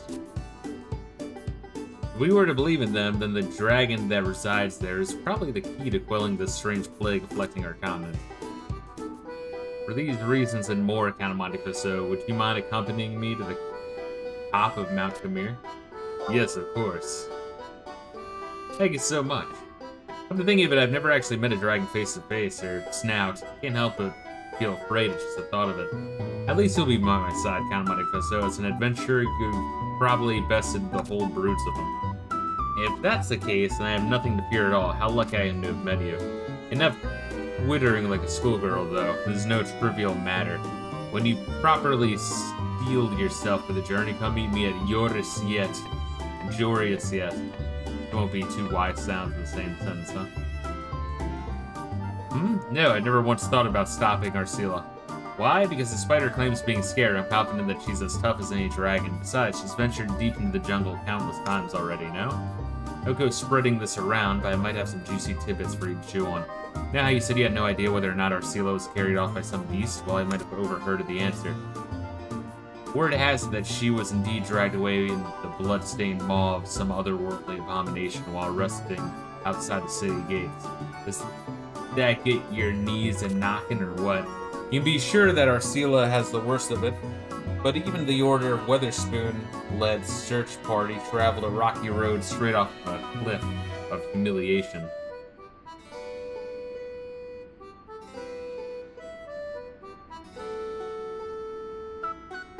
Party traveled a rocky road straight off the cliff. Okay. He's just describing what happened last stream, right? They not only failed to find any clues as to her whereabouts by themselves, but were ambushed by hordes of creatures, the likes of which were heretofore undocumented. Some members even returned with grave wounds, supposedly inflicted by a tiger of monumental stature. Luckily, some capable pioneers stumbled upon them and were able to use their superior tracking skills to lead the exorcists to our princess. Close call for certain. And what of Arcila, you're thinking? The powers that be within the 12 Orders forcefully persuaded the Order of Adeline to forbid her from entering the jungle, on account of the dangers present there. I understand their cause for concern, seeing as how Arcila's to be the next in line to lead the nation, should her brother's health continue to fall. What happened after that?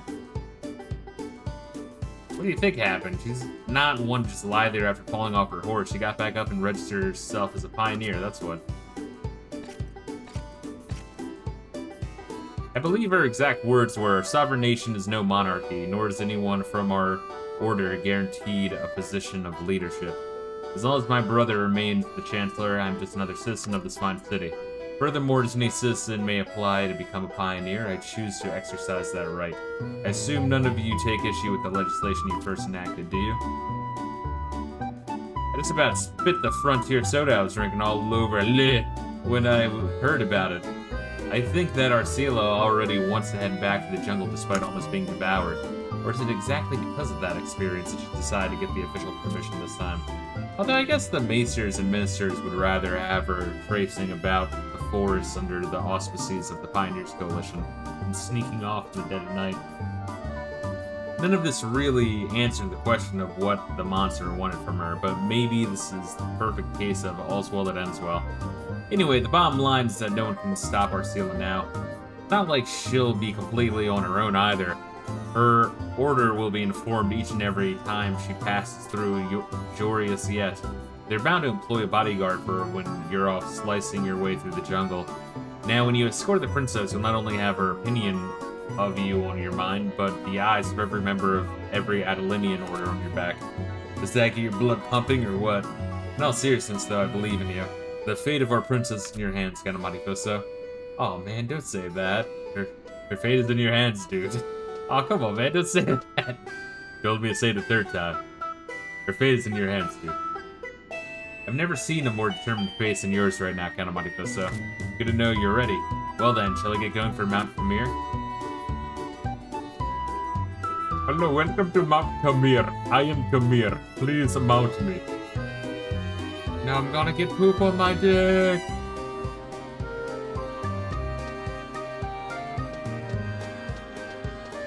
That was my favorite Ali G show openers.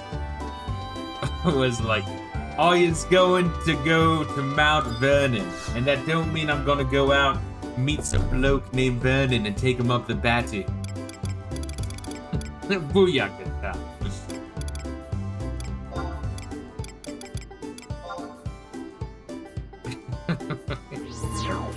Once again, I'm from Maryland, so like that the shit was so fucking funny to me. It's like I could never hear Mount Vernon the same.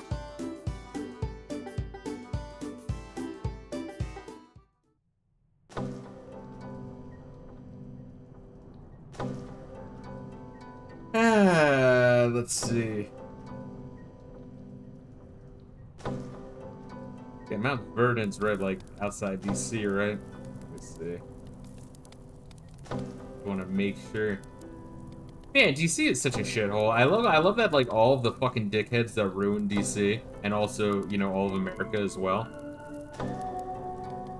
Yeah, it is. Like, they all don't live in DC. They all fucking live in the surrounding districts in Maryland and Virginia, flipping both states blue to fuck over those states as well. Dude. Oh my god. how do more people, like, not go just, you know, in Minecraft completely postal? It's insane to me. Like, these people are such fucking cunts. I'll ride the Gaboo this time. We'll get to think about Hank Hill's ass. There we are.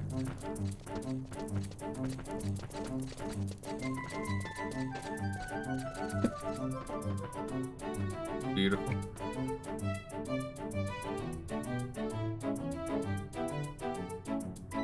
We can also, you know, think of his narrow urethra, too.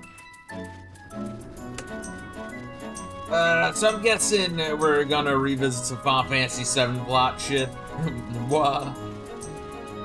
Of a fucking alien comes down to planet and is like a planetary cancer spreading through Adeline first. Interesting concept. They seem to have done it a lot. Anytime they have an alien plotline in a Final Fantasy game, they seem to go that route.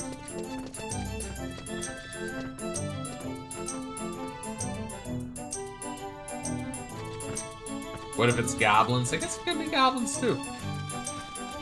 I know, we were there. It's like underneath the mountain. It's like some sort of space fucking thing. Some crazy tech. Marrying goblins. Well, we're gonna marry goblins there. We're gonna kiss some goblins. We're gonna fondle some goblins. We're gonna grab some goblin backs.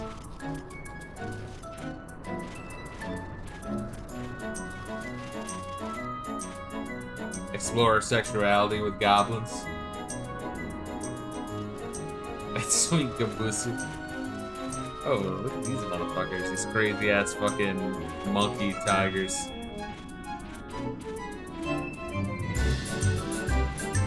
Yeah, we can look at the monkey tigers. I don't think we really observed, right?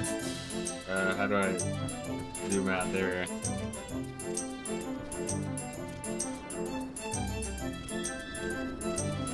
You gotta admire the models. Nice ass. Yeah, the ass is nice too.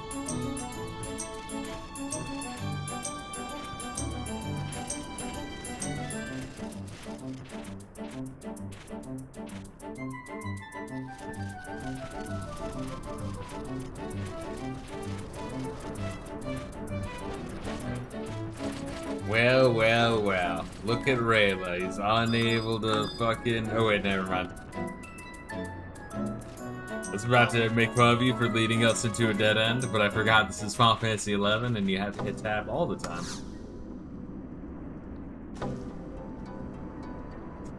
How would you even know to do that? This path seems to lead toward the summit of Mount Camir. Yes, we will proceed. Please come and mount me. Oh, yes. I love it.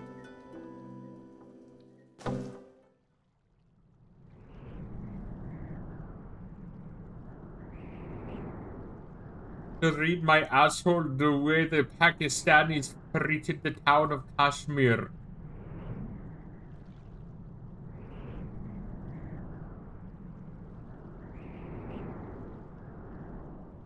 Loading. Dragon, I have awakened you. We must cast some mold of your dick. What the fuck? Shit's got real degenerate in the last 5,000 years.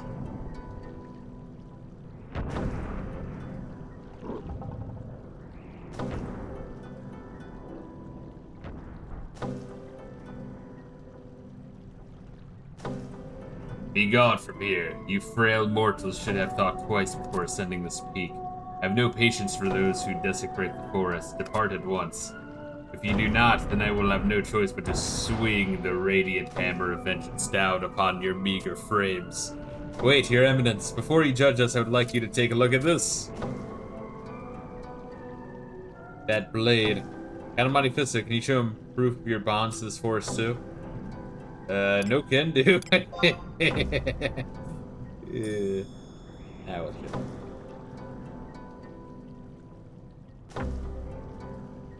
Wing Scorch cast burning spear in your direction. Arthurson and Rosolatia's palm. You mean to tell me that you are not like the rest of those pillagers, but staunch believers in August and his desire to preserve the forest? You referred to the founder king by his first name, so you knew him personally? But he lived centuries upon centuries ago. You couldn't possibly. Of course I knew him, for I am Sajaka.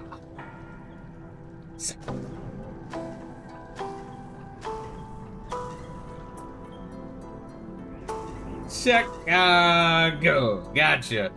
You're out of there. Not only did I know the first Adelan king, I swore my allegiance to him. Cool. How about the cocktail? Alright, fine. I'll give you the cocktail. Was it centuries ago? Millennia? Time flows for many things, but upon Sajaka, it touches not. Seasons change, lands change. Even should the stars fade from existence, the covenant made with August shall not break. In my eyes, the lives of your kind are as delicate as transient as bubbles in a stream. Your moments of glory, mere sparks from flint, inconsequential, insignificant, insubstantial.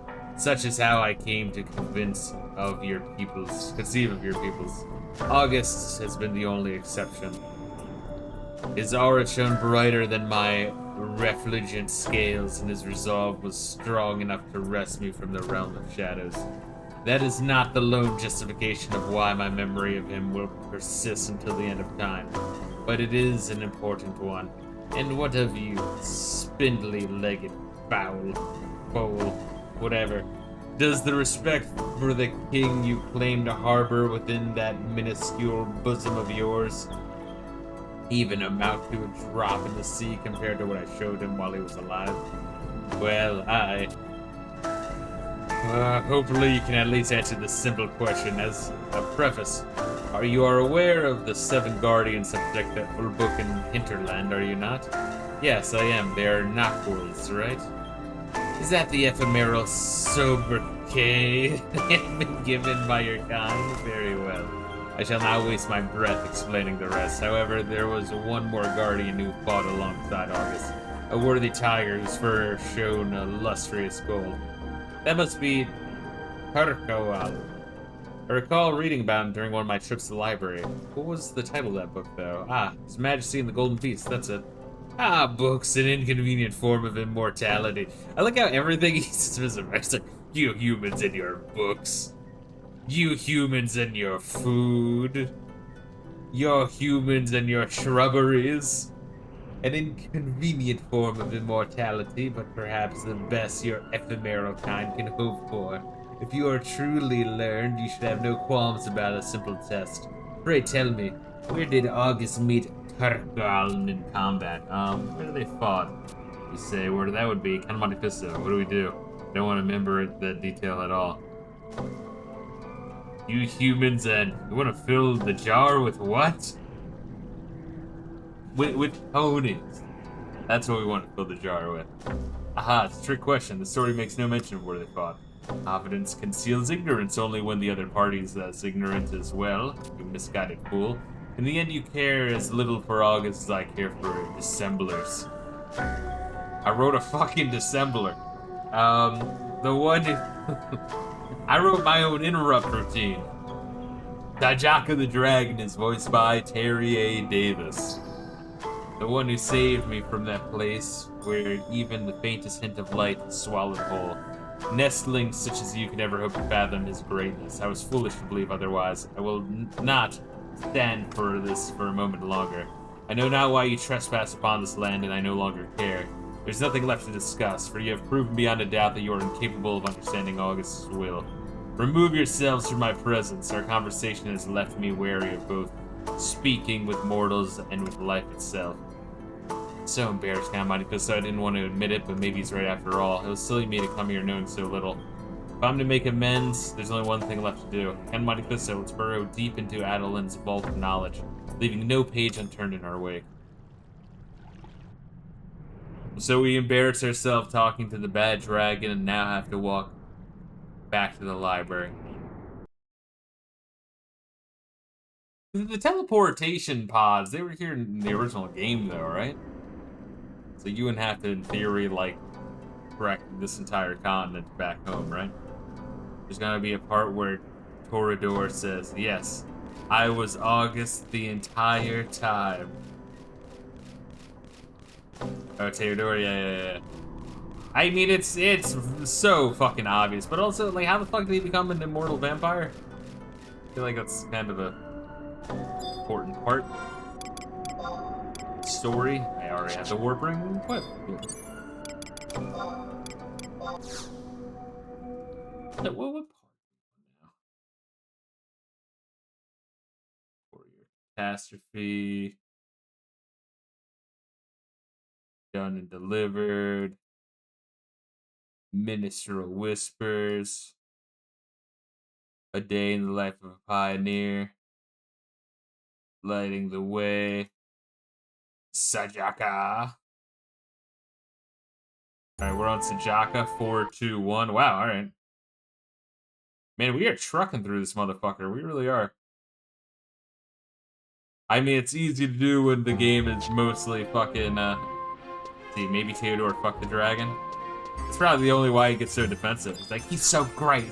He's amazing. You would never amount to anything close to him. Don't even get me started on his bulge.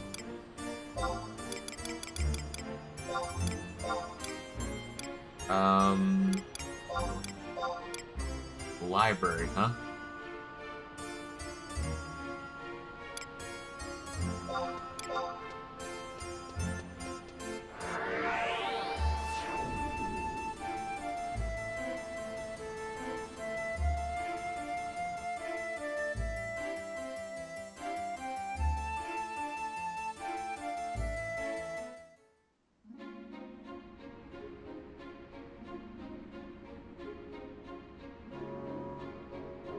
There we go.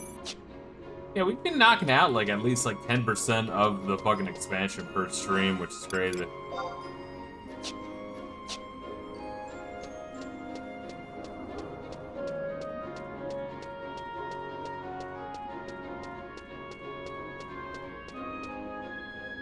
I read Anomaly Expert as Anatomy Expert and was like very fucking confused for a second.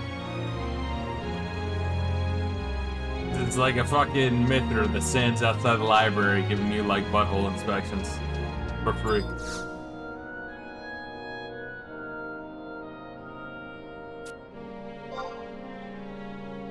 If you're good at something, never do it for free.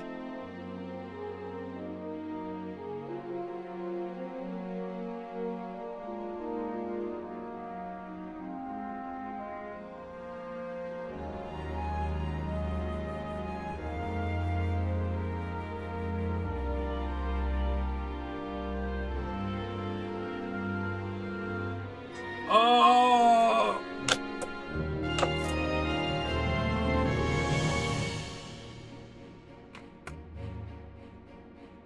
Mister, I know you've been slurring your speech. I think you might have a tumor. Bend over and spread your butthole.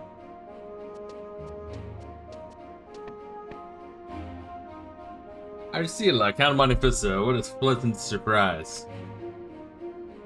I assume you are here to read more about the Founder King. If so, I have an unwelcome news.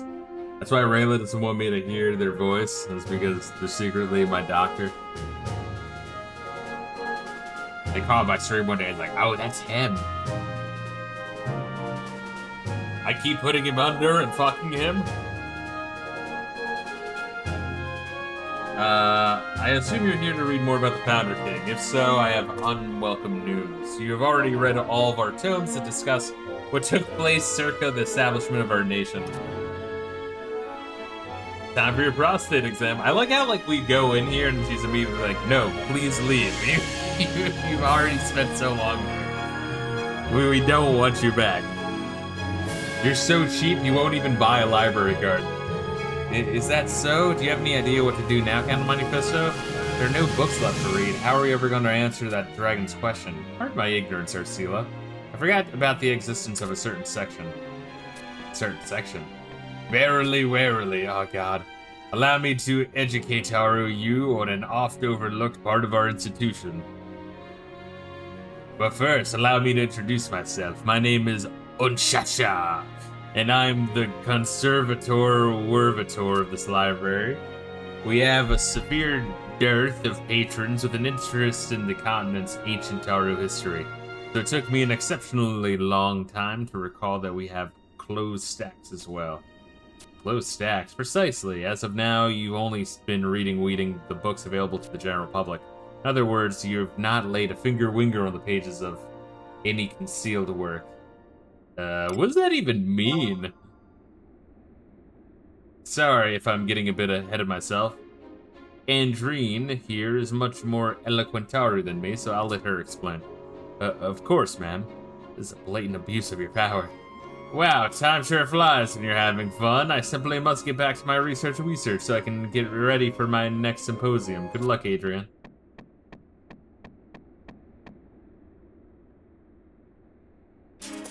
Well, concealed works are tomes that may not be removed from the premises. I would be more than happy to wade through the stacks for you, but I cannot take the plunge without some direction.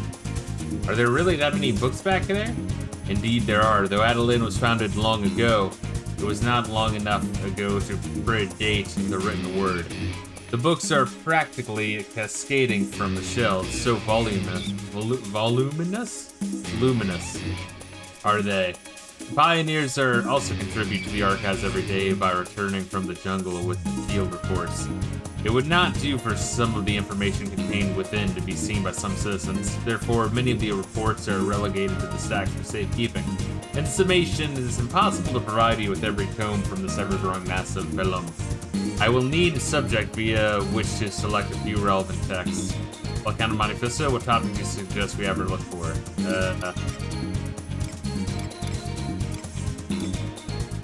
Probably the King's Battle? Battle King's Battle, you say? Very well, I shall march back with an appropriate document post haste.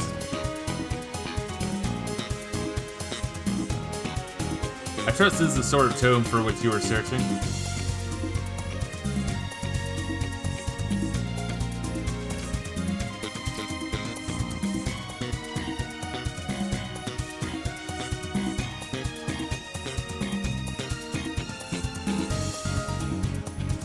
That bitch pretending she can read.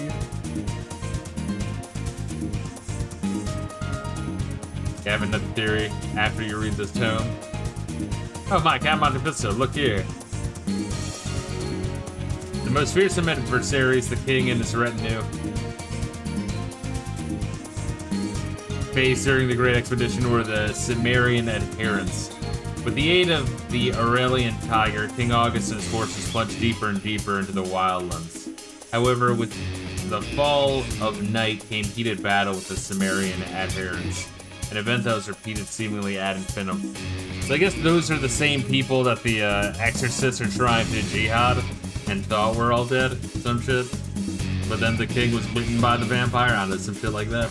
No matter how many victories they earned or how foul the creatures they dispatched, the night continued to bring it with an umbral assault.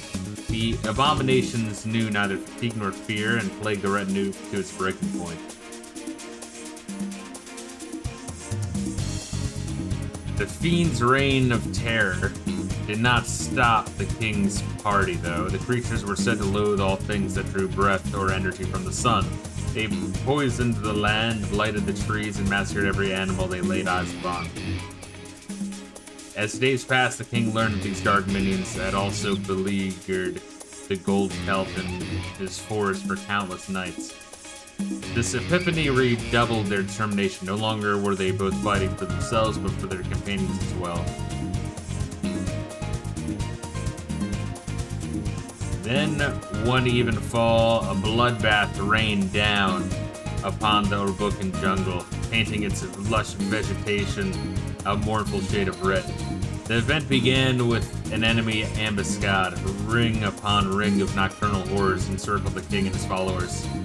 The danger became more palpable with each passing second as the shadowy grunts hurtled ever closer. The resplendent feline expended his remaining stamina to unleash a terrifying attack that felled all surrounding enemies. The selfless act brought the king and his companions enough time to escape, but almost cost the tiger his life.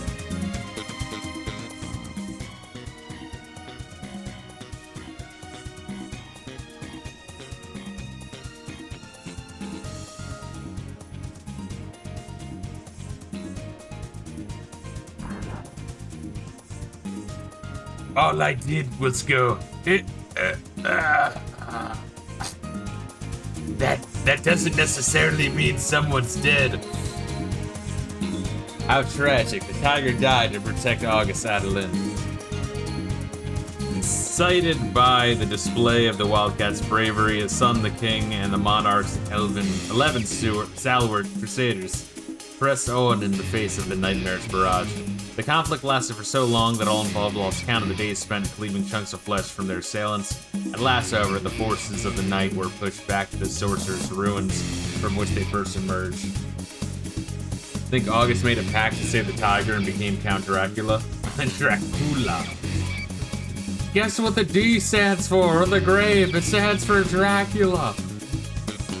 It was there that the explorers were met with that which controlled the entirety of the Sumerian adherents. Yeah, and it would also tie back to like the ancient order of exorcists trying to purge the evil, which they would have popped up if they were seeing creatures of the night back then, which are almost all gone. Maybe they were.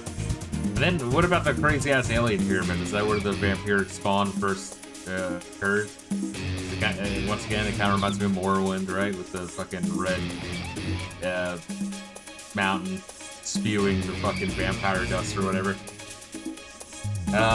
This mastermind behind the invasion of Ulbuka and the destruction of its lands was who or what exactly reigned over the Sumerian adherents? This is getting really good. Oh, that fucking bitch! Oh no, it's not like the most important page in the entire record has been ripped out.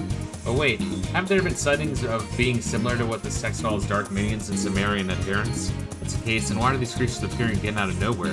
They should all be confined to the pages of history books and the lines of old wives' tales, not roaming the jungles of present-day Ulbuka. It says that the Sumerian adherents crawled up out of their subterranean den at the behest of some being. If only we knew this identity. I gotta read all this shit, really?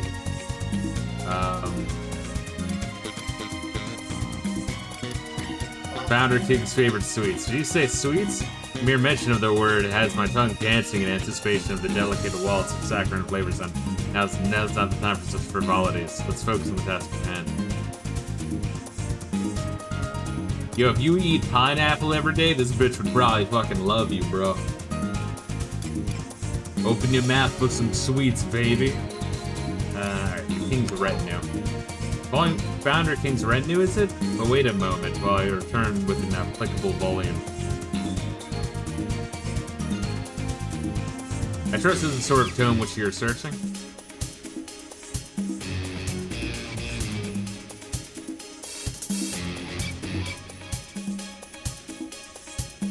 What have we here?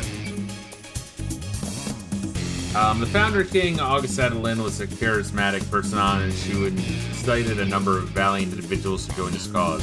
His feat might have proved difficult for lesser men, but for King August, it was child's play. His character was unimpeachable, and his gallantry non-parallel. Even those whom he defeated in combat would utter his praises before exalting their final breath. Employing this uncanny charisma, he was able to subjugate the ferocious beasts that prowled the Adeline Islands, unify the warlords of the various outlying islets, and establish himself as their leaders.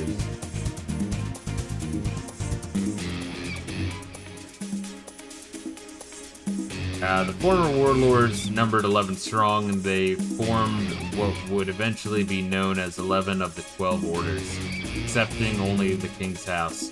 With the support of his 11 vassals, he turned his focus inward to the Albucan mainland and trod upon its primordial plains in hopes of taming them.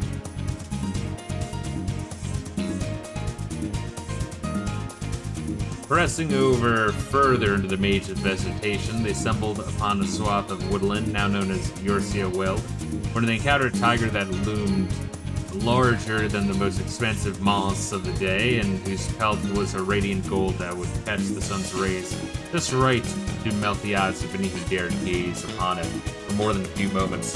This massive beast claimed to be the ruler of all who inhabited the jungle, and challenged the Founder King with an ear-splitting roar.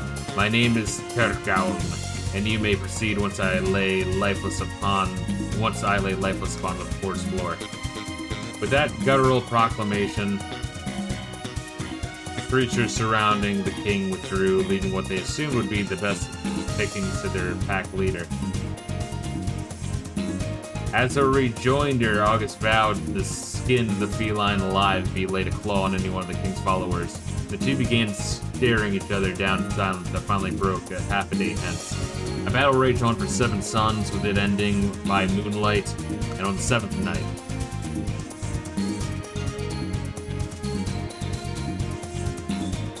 Neither Wildcat nor Warrior could deny the other's raw power, so they stopped the duel in favor of long-lasting friendship. As a symbol of their new alliance, the tiger entrusted his son to the care of one of the king's 11 bannermen. This is the first known inhabitant whom the king befriended, but it was also far from the last. August continued to push deeper into the continent's verdant abyss, where he would confront still more natives seeking to drop from their sacred territory. It's certainly a lot more descriptive than the last thing I read here. It indulges a bit too much hyperbole for my taste, but does convey the point that the battle was hard fought. Even better, it also tells us the answer of Sajaka's question. It said the king and his feline opponent fought in Yorcia Weld, right? It gets me thinking, could the gold tiger that saved me possibly be related to the one in this document? Absolutely. You already knew, kind of, Monte Fisto? What? He told you himself? I guess he did say something earlier about being able to communicate with him. He possesses some arcane power by which he can speak directly to you without having to open his mouth, right? It does seem rather strange, but I believe that since you've already shown us something similar with the Leaf King matriarch. What really piques my interest, though, is how you've earned his trust enough for him to tell you anything. Founder King's death, is it then? Please bear with me while I search for a script germane to it. That reminds me of a severely long story. I told you should have grabbed some snacks. I regret to inform you that such a text does exist in our record, we simply cannot find anywhere in our closed stacks. What? How can it be if the people weren't able to check them out? Well, according to the log, we gave one of the ministers special permission to borrow it. One of the ministers? Yes, it says here that we lent it to Melvain de Malfra. Melvain? The guy who's totally not evil? That one? I am extremely sorry for both the interruption and my tardiness, Adrian. We have taken much too long to return this tome you so kindly lent us from the closed stacks. Isn't the whole point of it is that you don't lend these out, you fucking dopey bitch? Why, Lady Arcila? With Count of Monte Fisto in tow, I did not expect to see you two here. What, may I ask, is that you have come to research? Oh, perhaps you should continue this discussion after I finish what I came here to do. You see, Lord Malacra's butler informed me that a rather peculiar tome emblazoned with the Selenius library seal has been lying on his desk for an extended period of time. However, the minister himself is indisposed at the moment. As luck would have it, I had business to conduct in the vicinity, so here I am in his stead. Thank you so much for your diligence, Estino. I'm sorry you had to. Ah, that's it, Arcila, Count of Monte Fisto. That's the book I was talking about. It's the only one in our archives that deals with the death of the Founder King. I got the impression that the Lord de Malacra was particularly concerned with the contents of that text. I would often see his nose buried deep within the pages. I surmised that it was the reason it had yet to be returned. Well, if he was so enthralled with it that he could hardly put it down. Let's not waste any time, Galmai. So skip past the table of contents and read onto the real text. I like the idea that they read the copyright info and the foreword and the fucking glossary. Not a soul bore witness the king's demise. The king and his followers stepped into those mysterious ruins wherein the Serpentine Labyrinth, dubbed such to the fact that it contained as many branching passageways and sleeves in the jungle, sprawled before them. Serpentine Labyrinth? Does that sound like anything you've heard of before, Count of Monte Fisto? It sounds like Rakaznar. That's a good, like, dwarven fucking ruin name in Lord of the Rings or some shit. Is that the ancient structure embedded within the crags of the Khmer Drifts? Hey, you mentioned it. I do recall a story of my youth of a certain old building buried deep underground. Rakaznar and the Serpentine Labyrinth could very well be one and the same. I've always assumed such tales were only told to scare children or stimulate their imagination, but maybe there's some truth to this one after all. Either way, let's continue reading before we jump to any conclusions. The hordes of uncanny terrors that crawled above ground to corrupt the land all did so from that very labyrinth.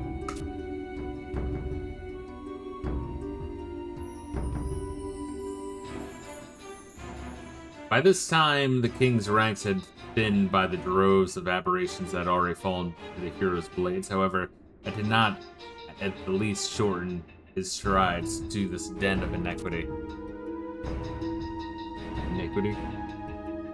Each footfall they took resounded with a booming determination to prevent this caliginous menace from ever resurfacing. And yet, with the exception of one subordinate, the steps of every person who made the descent with King August were silenced within that abyssal mausoleum.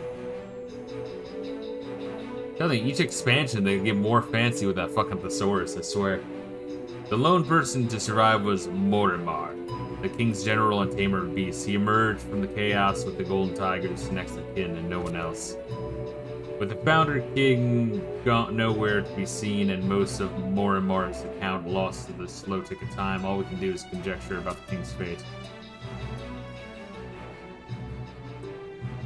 The conjecture, sadly, can only be based upon the few curt words his general spoke of this terrible incident. From them, we can conclude that King August expanded his life inside the bowels of the Serpentine Labyrinth, clashing with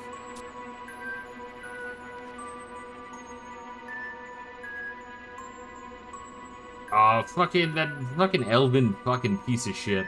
For God's sake, the rest of the tome is completely illegible. The battle was a spectacle of atrocious beauty, with hacked limbs and ruptured veins decorating each and every winding corridor of the subterranean maze. Explorer after explorer in the king's retinue was struck down, but not before they could drag regiments of oppressors to the grave with them. So I'm wondering if that's why there's a pact to, like, don't go in the forest. Maybe it's like less of, like, you know, maybe you talk to the forest creatures like, hey, if anyone comes through here, just make up some bullshit about, like, oh, you're offending the forest. They can't find out about the crazy subterranean alien pyramid full of vampires. King August used himself as a shield to allow Morimar time with which to return to Soilside, with little to no room for error and even less for respite. Respite? I always like respite. I mean, it ends in an E. It would make the I long, no? The monarch's chances of climbing back up from those treacherous depths were lamentably slim.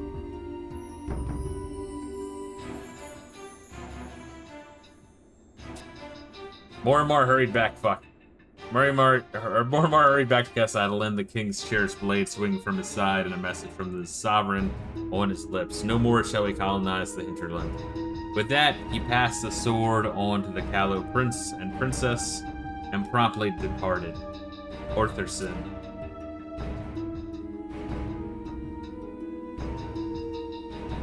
His orders fulfilled, Morimar vanished from sight, never to be seen again.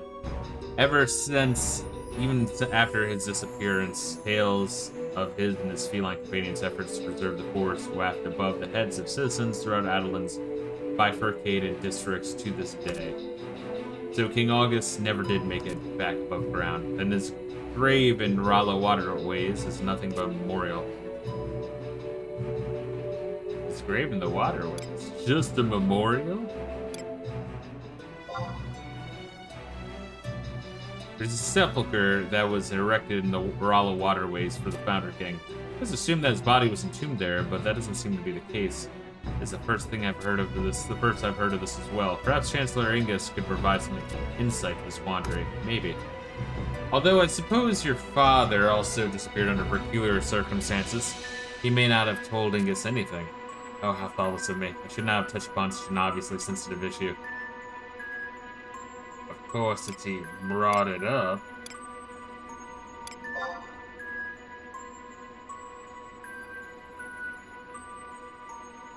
Have you excuses living in your ears? Did you not just hear that is a delicate subject for the princess? I care not whether you are a venerated pioneer, that there are some topics you simply do not broach, no matter your station. It's alright, I don't mind. See? Just gotta boss her around a little bit. She's into that. It never occurred to me that building a grave beneath the city amongst a series of canals was odd, but thinking it over, why not erect a monument in one of the plazas where everyone can see it? Anyway, we've done our job searching. The Cimmerian adherents, the Serpentine Labyrinth, and the truth of the Founder King's grave. I feel like I have more questions now than when we first came in, but this should be more than enough to appease that surly servant. Let's make our way back to Mount Camille. Let's go back across country, through a swamp, through a cave, across the fucking tundra, to the peak, and it's just a short, brisk walk, no biggie. To find out once and for all what's ravaging the jungle. Once again, I think the teleporting pyres did exist with the game's launch. I don't think they were added later. I think the crystals, might have been added a little bit after this, maybe like a update or two later, maybe with the final expansion.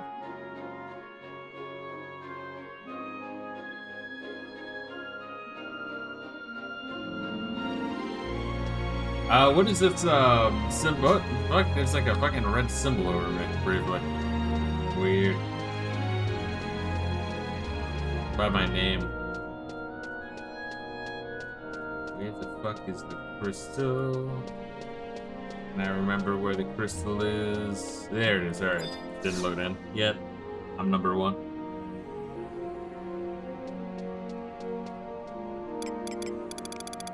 Might be a sign of disconnection. That might be what it was.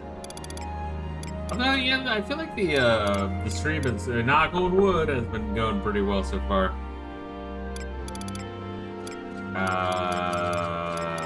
Amir Riffs. Number 3. Number 3 on my chest, baby. I only disconnected once. Fuck, I didn't even see me disconnect. Hey.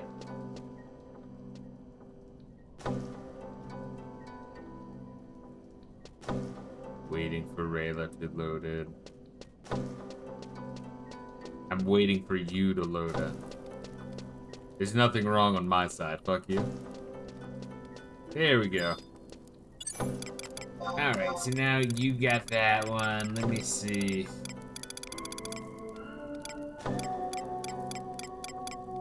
Yeah, we'll do a Carol. That's the one plus side, I guess, of Final Fantasy 16, is I learned how that's fucking pronounced.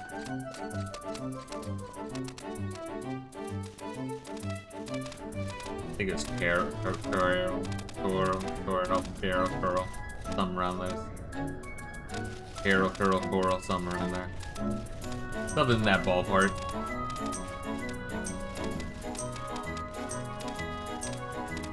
Let me observe this for a second, by the way.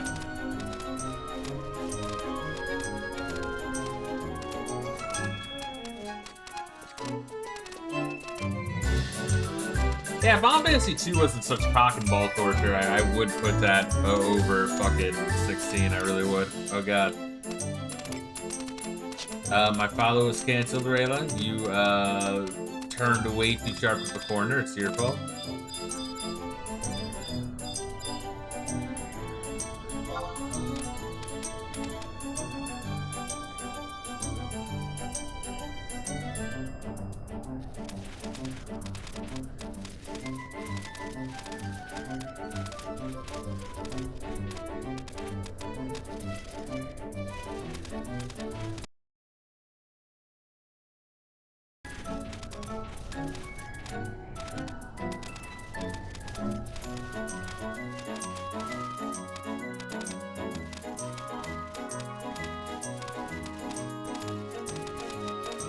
I think I will end up keeping FF11 where it's at on the list.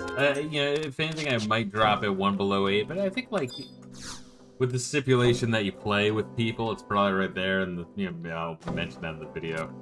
But with the stipulation that if you played it at launch and over the years, it'd probably be in your, like, your top 5, and if you didn't play it when you finally did, you insisted on playing single player, it'd probably be at the very bottom.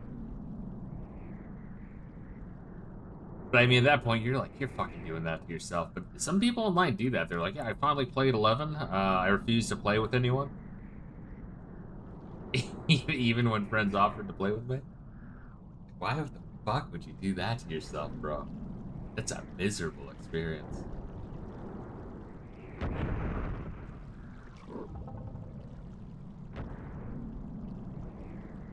Rise and shine, motherfucker. Petulant children, did I not ask you to be gone from my sight? We swear that we have no intention of harming the jungle. Please, hear our plea. There's a quiz. I'll do fine on the quiz. I might, in panic, ask you an answer, but I feel like I should be cold. Then it's my sore duty as protector of this land to confirm if your intent matches your words.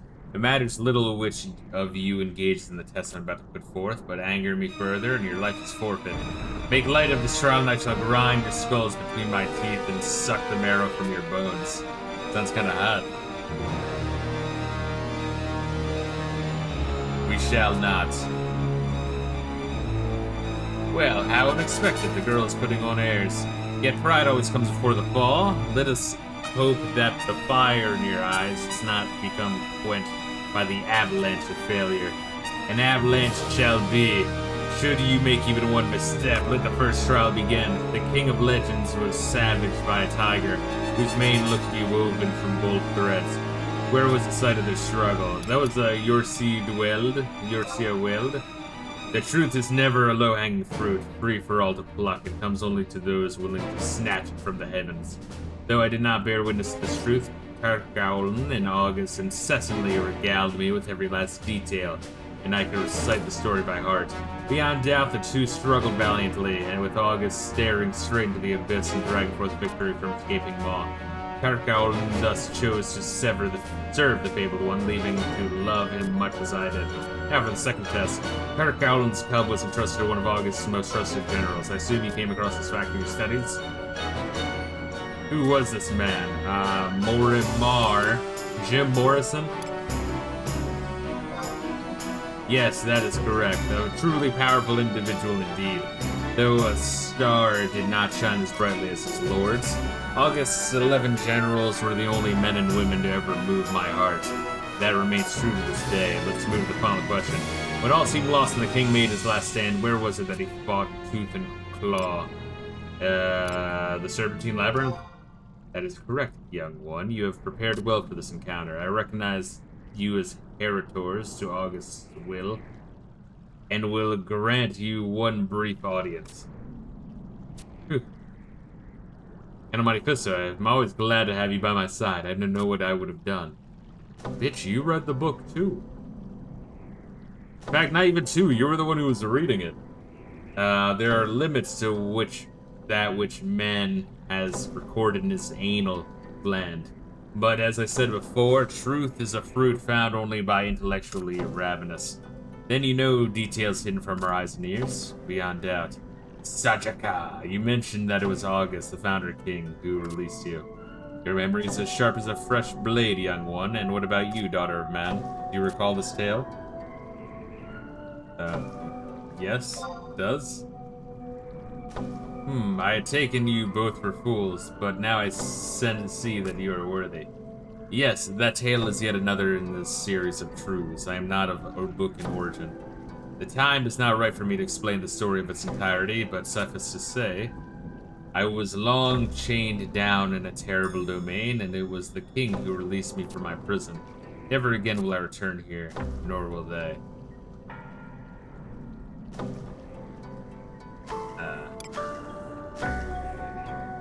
Who are they? You mentioned earlier the beings you know as the Nakwals.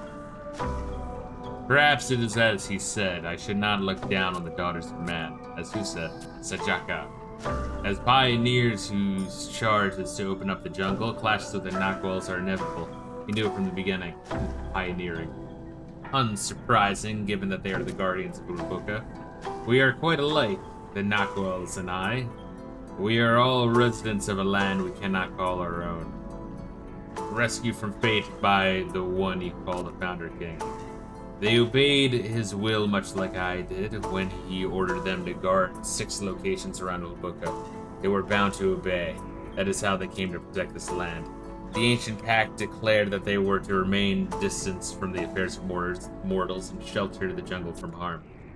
Their calling is to shelter the jungle. Yet countless years have passed since the king made his request manifest. Perhaps too many years. Some who witnessed those times firsthand have had their memories fade as the centuries pass and have long forgotten the very reason for their sworn tasks. And not just the why, but also the what. You may call them protectors of the land, young one, but you are sorely mistaken. It is not the jungle they pledged to protect. I don't understand. They were scattered throughout 6 reaches of Ulubuka, to be sure, but not for the reason you think. They were sent to guard the 6 entrances to what you refer to as the Serpentine Labyrinth. And the Serpentine Labyrinth is more than just a myth. When August made his last stand, he bid Moramar and I to return to the surface without him. Our purpose, given by the king himself, was not to guard his side, it was to deliver his orders unto the Nakwals. They were to seal the entrances to the labyrinth and ensure that nary as much a man's breath penetrate into its recesses. Sajaka, let me interject. He said that the Nakwals were to guard the 6 entrances to the Serpentine Labyrinth. Yes, I just said that, you dopey bitch. Our annals state that there are 7 Nakwals, but you mentioned only 6 entrances. Where's the 7th one? What is he protecting? He was different from the rest. In ancient times, he was referred to as the Deathborn Soul. We were very surprised when he turned out to be evil. And his purpose was to serve the hallowed leader of the Sumerian adherents. You mean August's sworn enemies? Indeed, he was one of the Soul Triumvirate. But during his fierce clashes with August, he came to see the light. I know not where he is or what his task is. Perhaps, no, speculation is not my forte. It is impossible for me to read. Alright, I'm going to assume, I don't know, I feel like it's probably the King August, but I guess it could be Deathborn Soul. Jesus Christ, 2 different fucking, dickheads. Wait, I'm just like, do that. And, really to like spell this whole fucking thing. There's probably a better way to do this. I just never have to fucking do this. It's hidden by Theribot, but it's... Oh, he is banned. Alrighty. Ban detected. Well, why even inform me that's a likely ban evader? No, speculation is not my forte, whatever he said. So Jack, I have one more task to you. August Sword, or Tharson, led me here to this very spot. Before I began private tutelage, my father often read to us a poem, and one verse sticks out to me this day. When disaster is nigh and evil has descended, brandish the sword to the heavens, and all shall be mended. The light that pierced the sky signaled the top of its peak. I know the Founder King left something or someone very important with you, but Ortharson was not our only beacon. The twinned world tree, whose power wanes even as we speak, gave a Rosalachia's palm to Count Monte Fisto, as it gave something to you. The winds of change are sweeping Ulbuka, threatening to blow away all she embraces. And this change bodes ill for all of us. Horrific beasts of unforeseen origin are appearing in greater numbers to this day. Land shivers threaten to knock over even the stoutest building in Adalin. Trees wither and die, and the water runs foul. Tell me, Sajaka, why? Why is this happening? Isn't there anything we can do to stop it? Please, if you know anything, share it with us. The seals on the Serpentine Labyrinth wear thin. The spirits of the past are beginning to reawaken. Spirits of the past? Do you mean those who commanded the Cimmerian adherents? None other. Despite his monumental strength, even August was not able to vanquish them. Merely sealing them within the labyrinth confines took all of his strength, and yet he succeeded in stopping him. The Lord of the Serpentine Labyrinth, Hades. So this entity has a name. Darkness threatens to choke this land once more. He returns. The smell of the wind, the undulations of the land, is now as it was then. Like a harsh wind chipping away at a boulder, his return is sluggish, but inevitable. And what then? When he returns to Ulbuka, you too, child, must sense it.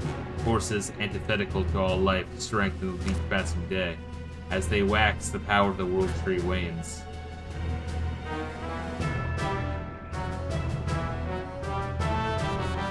Having lost its twin, it coalesced all its energies through the roots and took hold deep within Ulbukan's soil. Then it spread throughout the land, quelling all the evil that sought to consume it. Countless years have passed since then, and as the world tree aged, it began to lose its potency. The land shivers are but a physical manifestation of this phenomenon. Each shudder is the world tree trembling in agony. And what if its power is completely lost? Then all that August worked to contain would spill out on the surface. Hades' wait is almost over. His black heart is growing stronger as we speak. Calamity will befall us once again. I like how in, a lot of fantasy where dragons are able to speak, there are always, massive fucking douchebags who are, super just indifferent. They're like, yeah, everything's going to shit. I'm just hanging out here on a mountain. I don't really give a fuck one way or other, dude. I've been alive for fucking, tens of thousands of years. You stop giving a fuck. The air is stifling miasma. The water a fetid pool, the land a shattered palisade, and the jungle a lifeless husk. Black flames will scourge the forest, rending all life from stem to stern, spelling a brutal end for us all. This is the inevitable conclusion of all we have faced so far? How can we stop it? We cannot. It can't be. Sajaka, you stared into the Serpentine Labyrinth and lived. You must know something. Young child and your young friend, I am but a relic of the past. Would that August were alive, things may be different. If not his body, then at least his spirit. But it is still chained within the Serpentine Labyrinth's most inner recesses. During August's crusade, he was ruthlessly devoted to his cause, and the world tree was at the height of its power.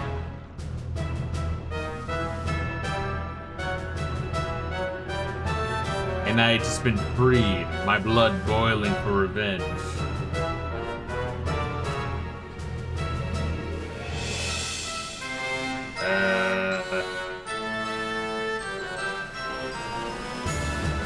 So what, he was like a prisoner of Hades for generation or some shit, right? These three forces combine to seal the dark malady deep within. Yet despite the most favorable of circumstances, we failed to eliminate the threat completely. So we just locked the door and hope it would go away, you know.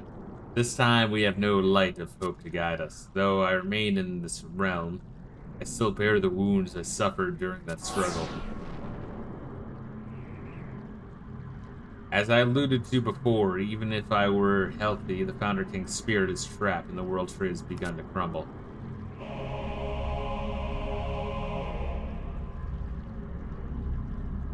So I guess the 13th Nakual, or whatever the fuck it's called, or the 12th Nakual, however many it was, is probably the vampire man we've been meeting.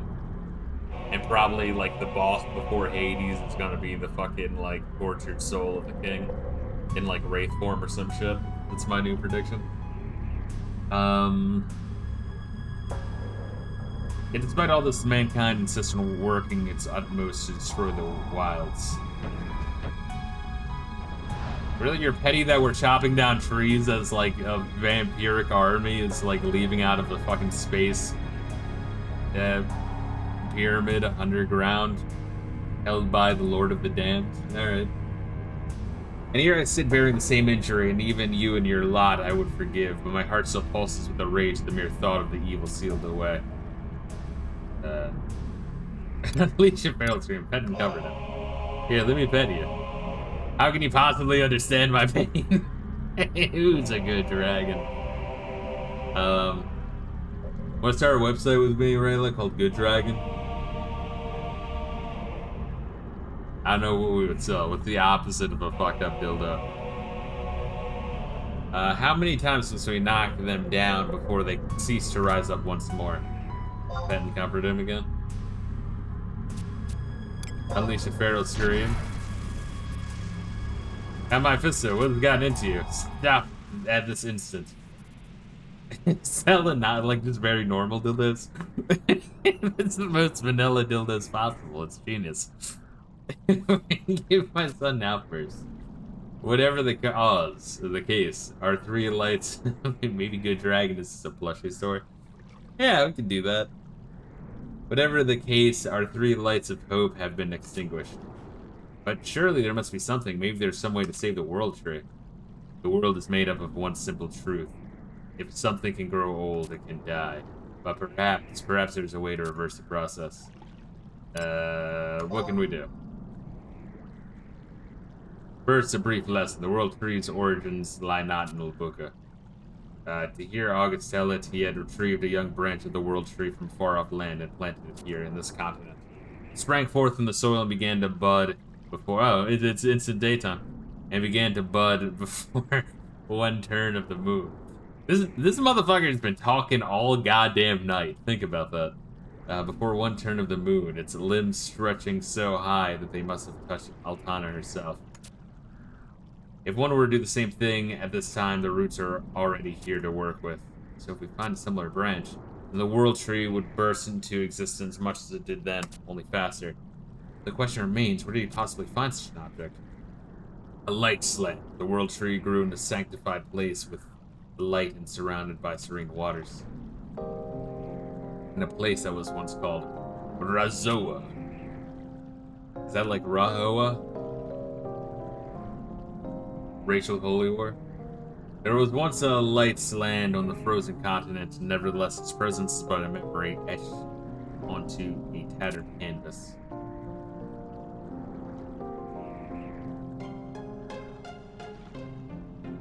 Razoa, only we know it as a land wrapped in the flames of war. But I can feel it, a spark of brilliance located within a stifling place.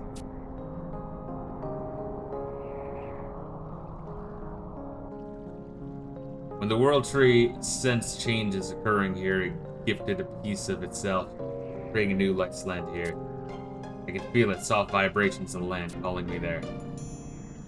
It's as simple as going there, then. No, even though you have seen the reality, there's nothing we can do. I and I alone have the power to access the light's land. But the trauma I have suffered is too great, and my constitution is too frail. Those blasphemous entities stripped me of my scales, cursed them, and scattered them throughout the land. This is what my wounds will never heal. I cannot fly as long as my scales are held captive. Now, not ever. Even the slightest flap of my wings sends jolts of pain down my spine. Oh, so all that like roaring and acting like he was gonna kick our asses was just him being a fucking dickhead, pretending? Should fucking whoop the shit out of him. Circling the mountain top is all I can bear before I'm forced to make landfall. Arriving at the light's land, beyond question, Sajaka. I have searched many of your lifetimes for even one, with no avail. I was just pretending to be an asshole. Like an arthritic man being like, don't make me get out of this wheelchair and whoop your ass. What's this shit? Hold up, let me look outside real quick.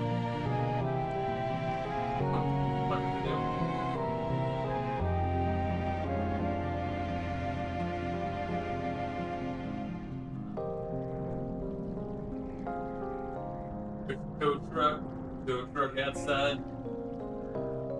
Hopefully someone's not absolutely fucked. And it's just someone who can't start their car or something. It's not some poor fucking dumbass that didn't know that, like, they're not joking about towing the shit out of the fucking car if you're not, like, living here. They will tow the living fuck out of your car. South Beach, Florida does not fuck around. Anyway. Man, this is a long cutscene. Holy shit. I can't wait. That's one thing I can't wait for 14 to spoken cutscenes. I have no other avenues to try and cannot disperse the evil. Where could his scales possibly... Just been waiting for me? Oh, I know, dude. Hey, look, I'm back. It's waiting for me to keep it. Oh, wait, no. We're going into the next cutscene. We just chaining these motherfuckers. Oh, wait, no, there we are. I'm back. Whoa.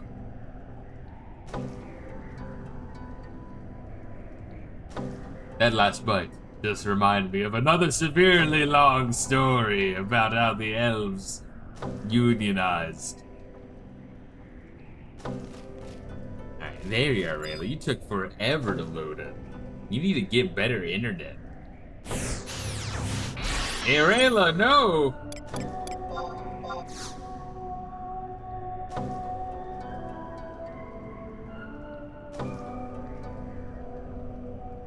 Alright, so where are we going?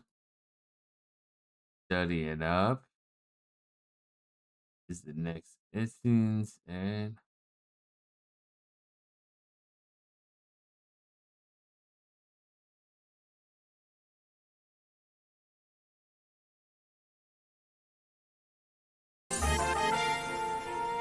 That we're on 4-2-3, some shit? I think so. Alright, oof.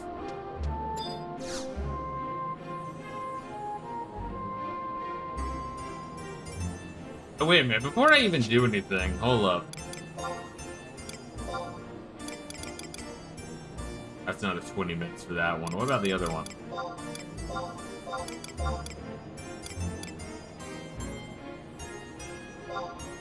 Zach rig. Oh, it's just like Max. We're on Max this bitch.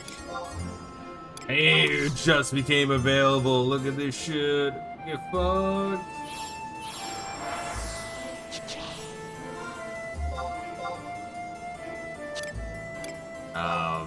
What did I have on here? Did he use the Mario ring?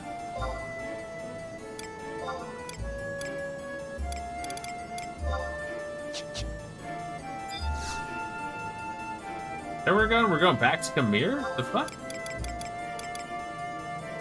Are we going back to Khmer? And should it be Crystal Teleport or the Sconce Teleport?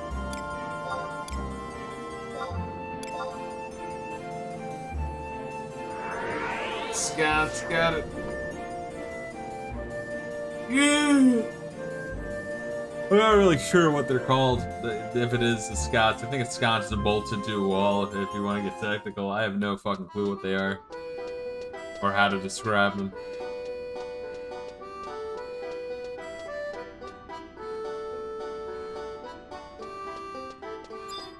It's called just a waypoint. Well, I mean, waypoint. That's just the most generic fucking name. Frontier Station of Khmer Drifts.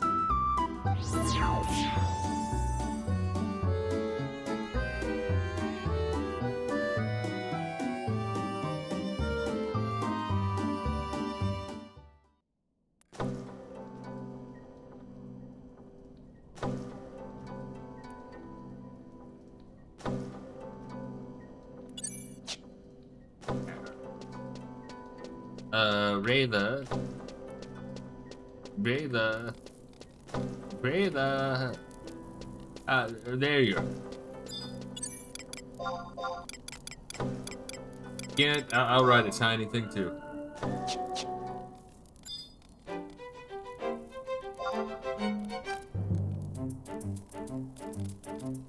So, do you have ADHD? I mean, I might. I don't think I have the hyperactive part.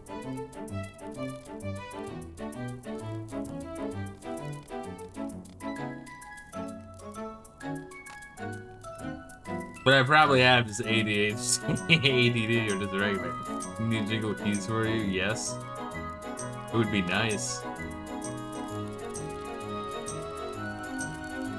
Rayla, you walk through the fucking thing. Don't worry, I phased through it as well. I don't even know how that happened. It was some demon magic.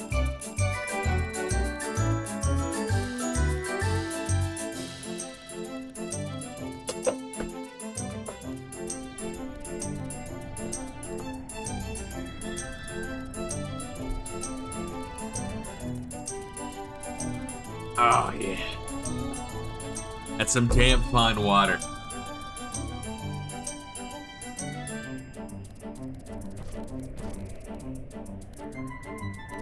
Just trying to make my fucking camera go mental, bro. This piece of shit. What are you doing? I wouldn't be surprised that DG Wiki is like, make sure to do loop around every rock and tree. It's the only way to trigger the next 3-hour cutscene. We don't know why the devs did it this way, but just don't ask. Just do it.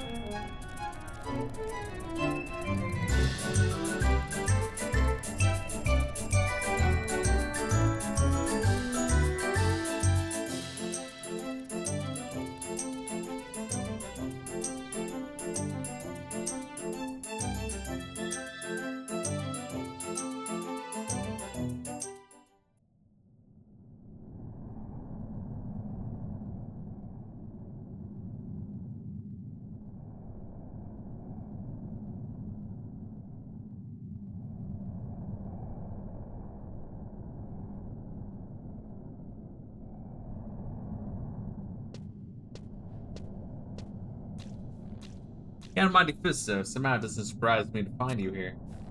The sealed ruins and the woe gates must lead to Serpentine Labyrinth. I can feel it. But how can we get inside? What's that?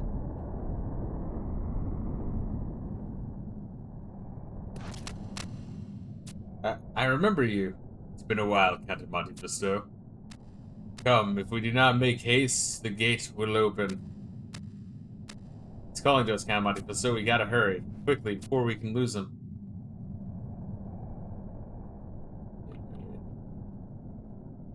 That's what he was. Look at this place. It's a little fucked up.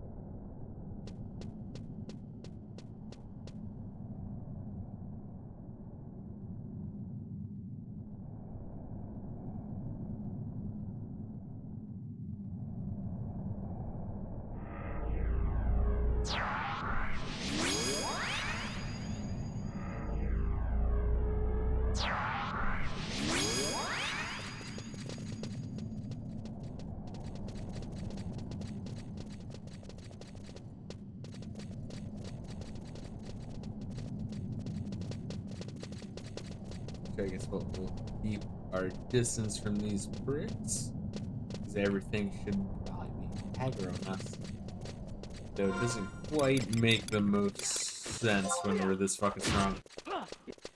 Oh shit, that's a human. I thought that was like some sort of crazy new enemy. I'm like, whoa! Okay, let me wave to him. There we are.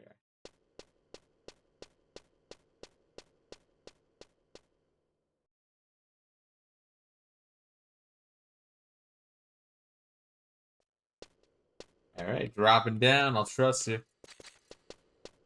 For now.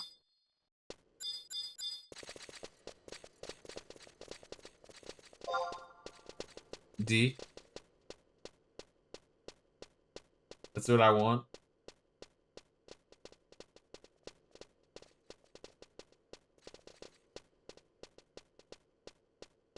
Music fucking rules, man. I know if we're at like the same part in the song here, but like I'm at the part with the solo starting, it's like really good.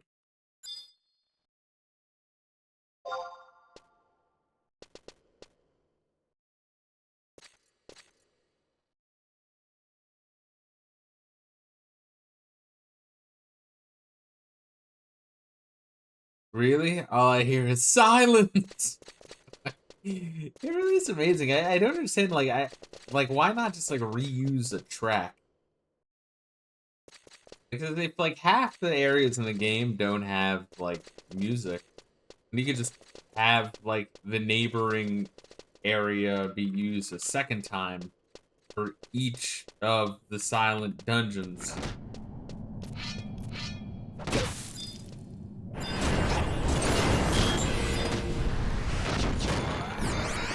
And then every track is used twice, but there's no silence, but like it's, I wouldn't say it's overused, right?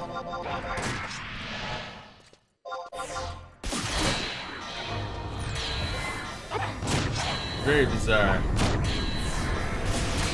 Oh, one thing I really do is like finish up that FF14 1.0 like cutscene collection video that was like halfway fucking through.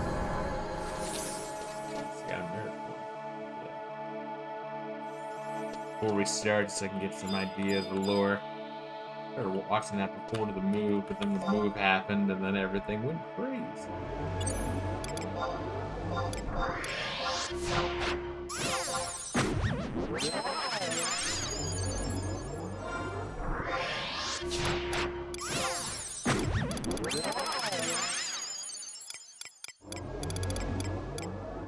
Yeah, cover me with magic fruit.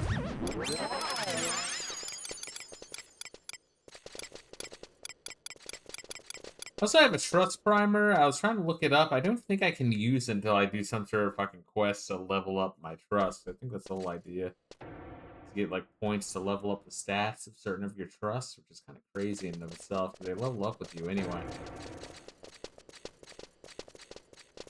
I mean, it's a nice bonus. I mean, it's better than not having it, but I can't. Oh, that's brand new. That whole like concept. Well, even then, though, like I can't imagine needing to like, oh, if only my trust had +1. Yeah, I tried using it. And then when I do that, nothing. Maybe I have to use it on like a trust that I summon. Harder to trust than use it. I don't know.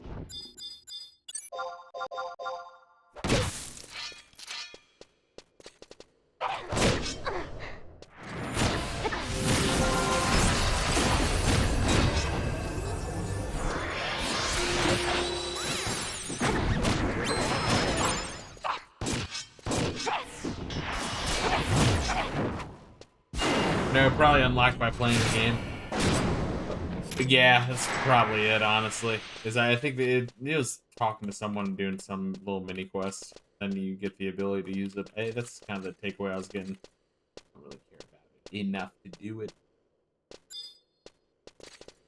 One thing I really care about in between Final Fantasy play sessions for Saturdays is doing enough to level, like, you know, unlock and level up jobs, but doing that, that's mostly just a time thing. I'd love to fucking do it. But, you know, the fucking during the work week, it's like, there keeps being more shit I need to do, and then during the weekend, in air quotes,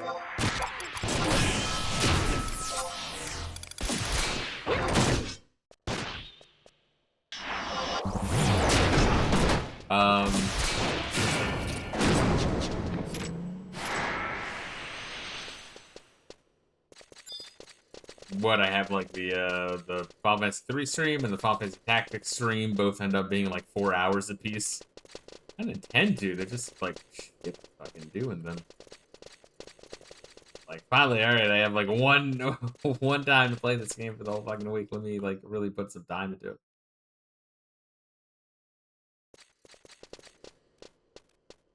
Yeah, which once again, I've like 3 have kind of been oscillating to be like, yeah, it's not as good as I remember. It's like, yeah, I'm actually having fun with it, a lot of fun with it. But it's that's more of just me being like, all right, the game gave me this shit. I have to swap the least used character right now.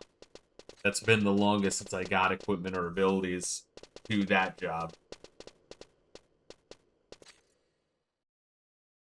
At that point, you then wonder, it's like, well, it just kind of clashes with the idea of like, hey, we give you a whole bunch of different jobs to fuck around with. But at any given point in the game, there is like a very correct answer. Like, you could fucking brute force it with, other party members, but you're gonna have a fucking hell of a time.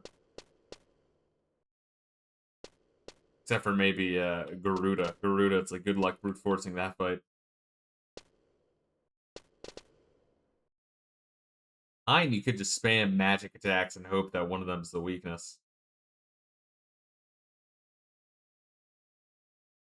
But once again, that'd be kind of a painful moment.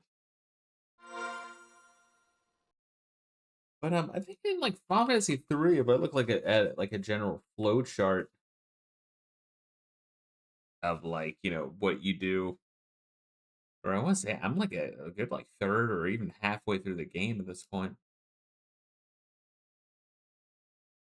Similar to Final Fantasy 6 in that like all the like very open world shit is very backlogged. When the world opens up, you're pretty much at the end of the game.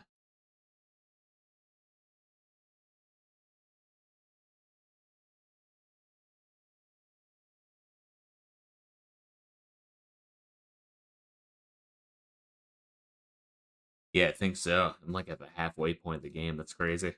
I guess makes sense. I think the I was looking it up. The Earth crystal jobs, there's only like 4 of them. Like the water crystal job, you see like fucking 8. There's like 4 jobs with the Earth crystal. Oh, did I activate the cutscene? No. Am I supposed to run further in, or am I supposed to look at a rock? Oh, fuck! I didn't know, bro. I thought you were like looking at a map or looking at what to do next in the game. Yeah, how? What the fuck? What would? What the fuck is special about this? Jesus Christ! If it was like an altar or something you tab to or something, or maybe like some crazy looking door. Look over for me now, man. Reila, I'm sorry. I had no fucking idea.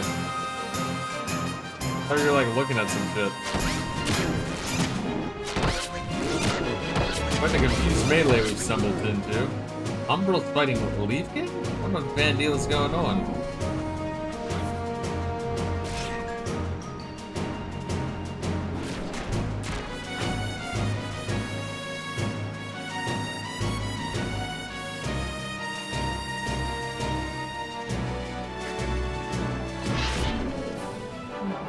Is this motherfucker still alive? Really?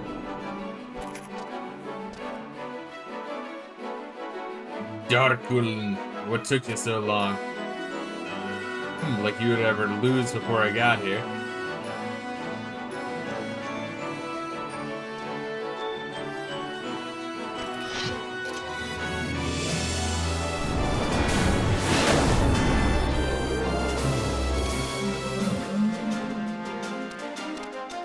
See?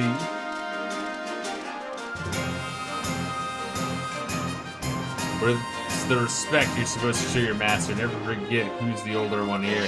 Complaints can come after. We have work to do. You got that right.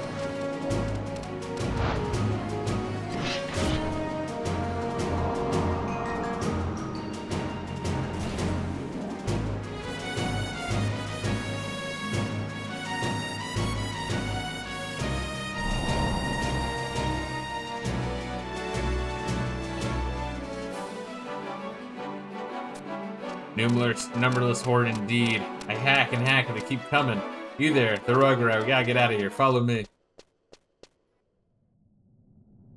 Alright, so that accomplished it? Good, look up again. Only the party leader may inspect the entrance.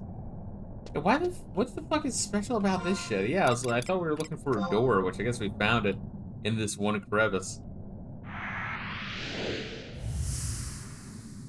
This crevice in air quotes, because it's just a fucking rock wall. Man.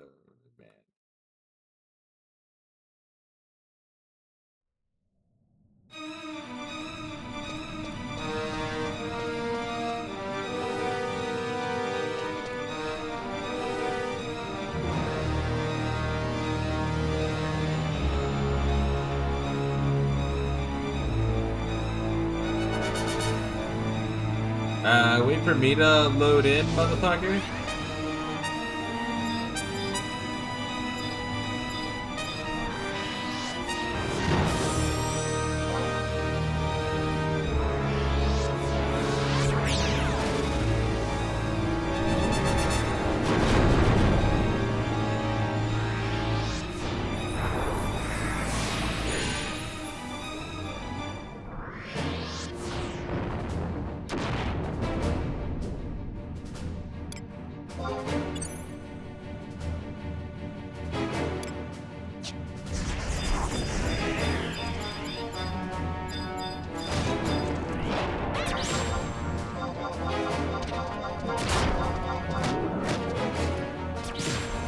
Shouldn't waste your 30 seconds to bump until the fight starts. I was very excited, bro, to get started.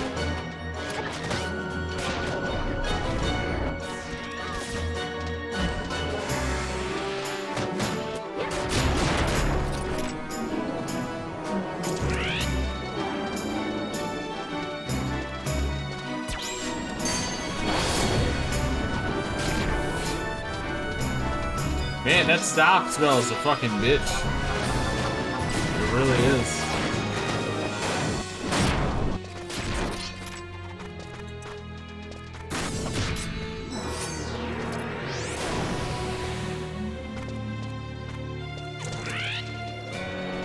Wow, okay, there we go. The stop finally wore off.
Can't target these fuckers.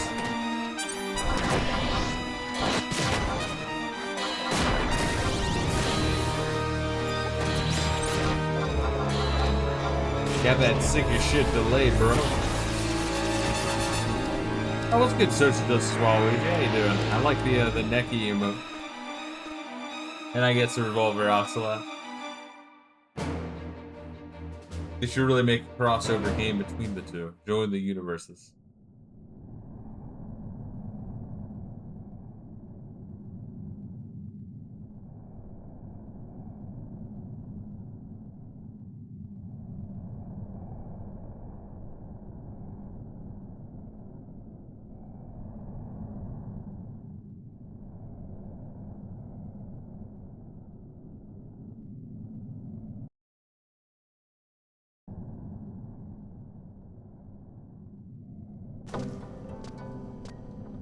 Got them all cleaned up. I have to admit, you got more spunk than I thought possible.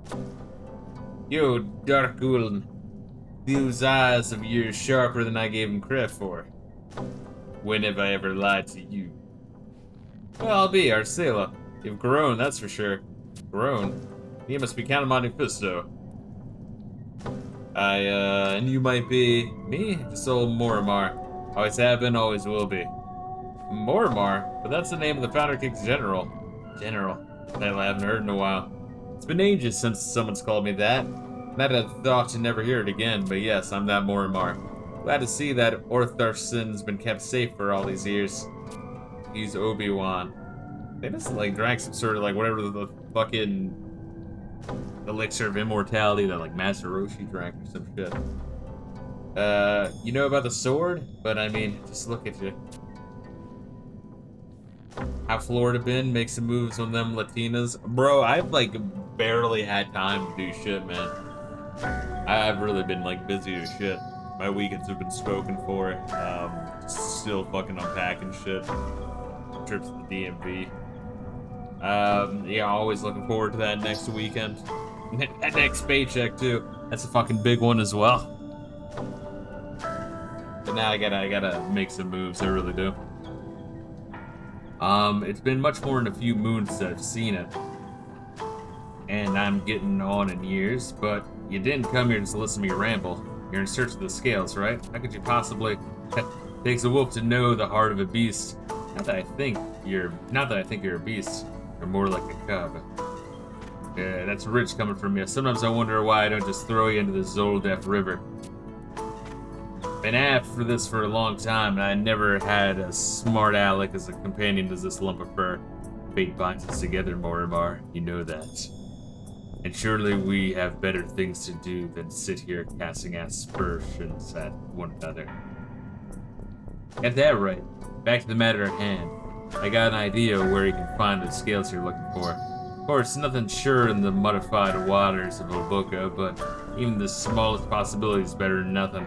But if you want to find him, you'll need to convince him. What do you mean, convince?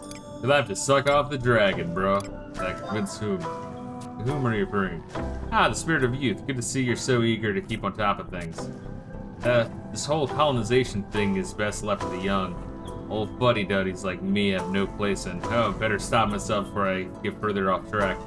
I'm talking about Sajaka, of course. I like how it's daytime in the fucking cave now. I'm talking about Sajaka, of course. If you want to find the scales, you're gonna have to convince him, and I'll come along to help. But he has the scales, he just doesn't want to put them on or tell us that he has them. Sajaka's a real fucking piece of shit. Very annoying.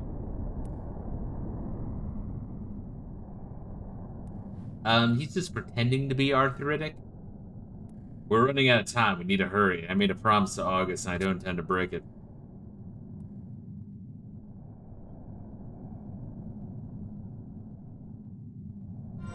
Lake Titicaca.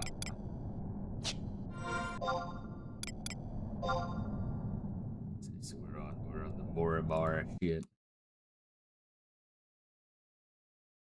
I'm no longer paralyzed, and the fucking bios wore off.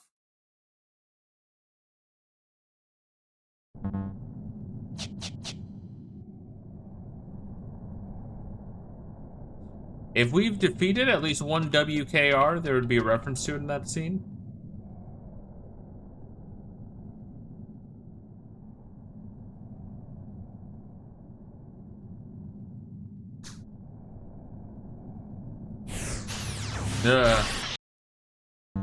Typical Reila, always warping off without me. What a dick. Jackass, huh? He really be. He's a bad dragon. You need to turn him into one of the good ones. Jumping up my ass.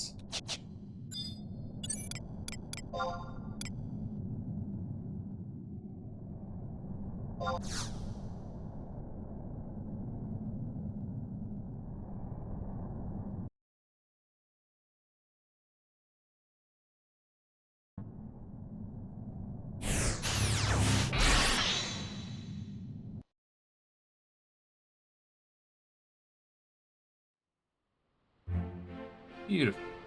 Let me put back on the stat ring when the game allows me. When the game allows me. When the game allows me. when the game allows me. Please, God. There we go. We're there.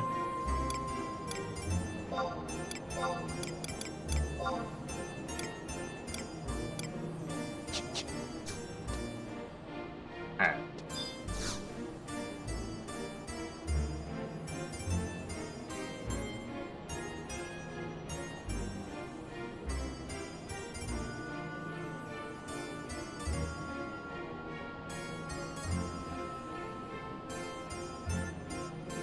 You want this next quest, and it seems like it's like a quest that we actually like do shit for this next one.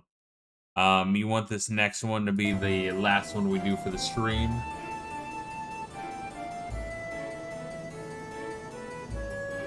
It'll probably be like 8 by the time we're done. I do wanna shower and sleep.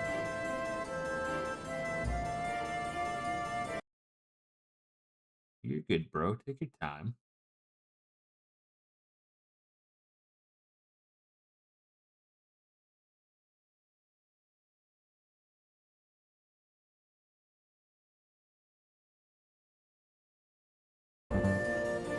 Oh, we're going back to Khmer Drifts? Jesus.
Buyback 3, right? Yeah.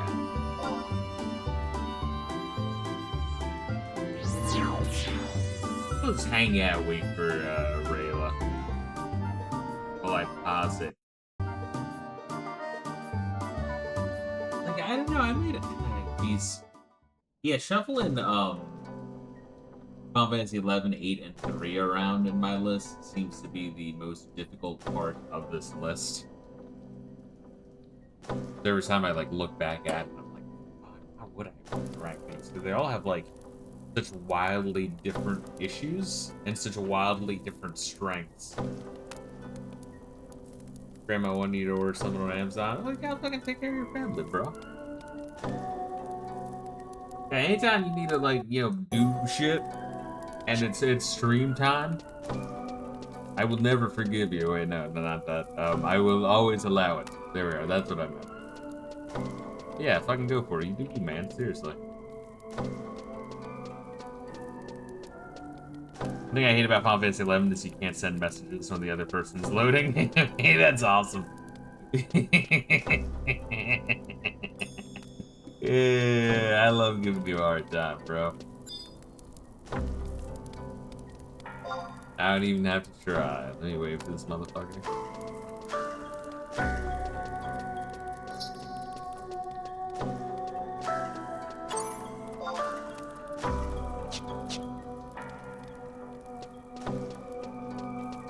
Yeah, right, there you are.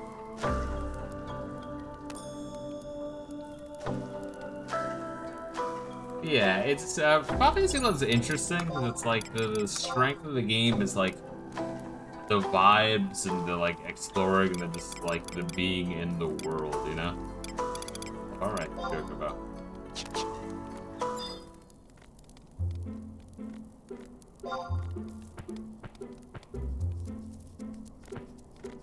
But it is very anti the player. It's very what's the word I'm looking for? Aggressive, loathsome towards the player and their time. And then what you're physically doing isn't the most interesting in the way of like combat and shit. But it's like The world is interesting, and the areas are interesting, and then playing with homies is fun.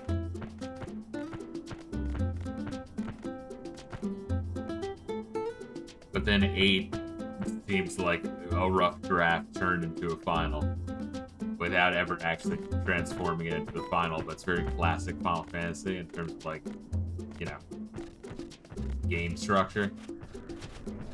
And then 3 has like extreme illusion of player choice, but then it's like, hey, we know we gave you player choice in the menu, but like, you really need to, at this part, have this job set up. There's a right and wrong answer, you piece of shit. It's like, man.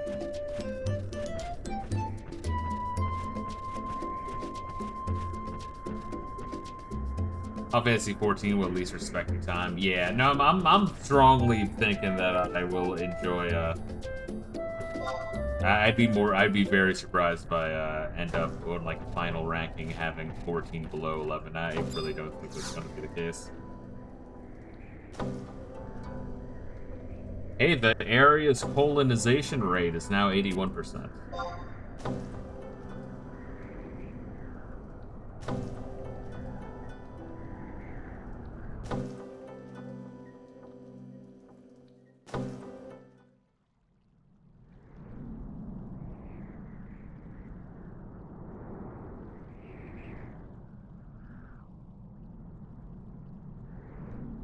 God, that sandwich is so fucking good.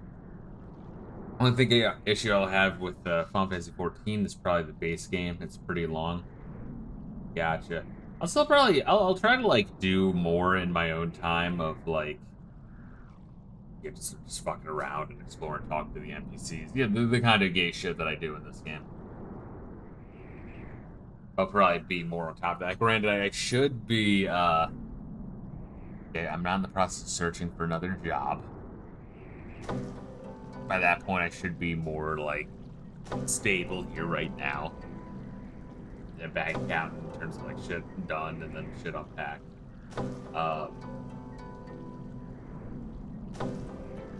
I'll have 3 days off in a row. Working, like, a 10-4 shift. Yeah. Plenty of doing Final Fantasy 14, less than mark side quests, fates. Later on, you do tribal quests. Gotcha. Darkulin and Mortimer too, and also you two. Even a cage Opo Opo knows that cannot reach the Panmama tree. This was your doing, I assume? Was. I know not what you planned, but I could have my answer engraved on a stone tablet and you would just claim to be illiterate. Come on, Sajaka. You're not one to forget the oath you swore to August to protect the wildlands. Or do you mean to say you wanted to help when it was convenient for you, and the rest of us be damned? Please, mighty dragon, we need your aid. No, be gone. But this is the will of the king himself. What you would ask of me cannot be done. August told us to impart one lesson to the people.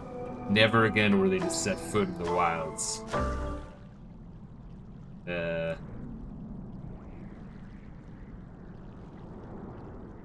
It's preposterous. What do you know of the truth? Mortimer and I were there, while your far ancestors were doubtless still bickering over some petty land dispute. In any event, the king had but one wish, that none ever enter the continent.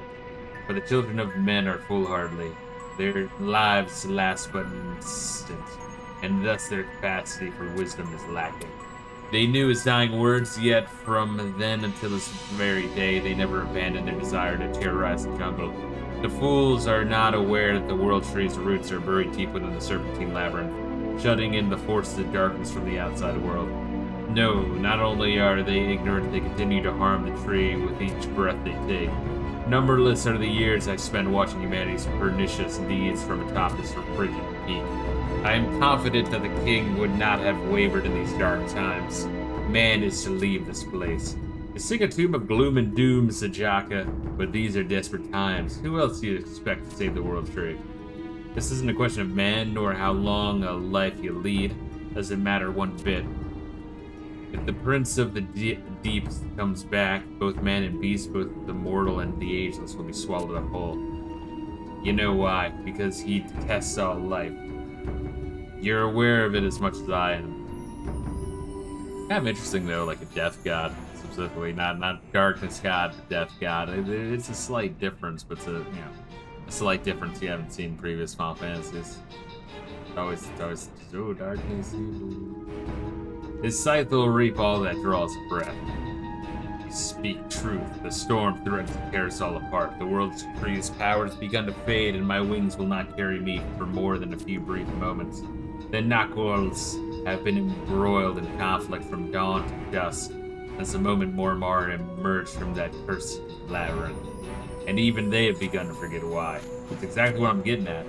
Tajaka, not even for a second have I forgotten that August gave me Ortharson and said never again is a man to set foot in the wilds. But think, why, after all these centuries, would the blade burn bright and point at these two kids here? I've been trying to say that the whole time. Don't you agree, Monte Fisto? It's just the winds of chance. What does that even mean? There's some deeper meaning. See, we both think so. I too see a reason behind all this. Long ago, when August's dying words had begun to fade to legend, Adelinians set out to recolonize the land. I'm talking about the Great Expedition.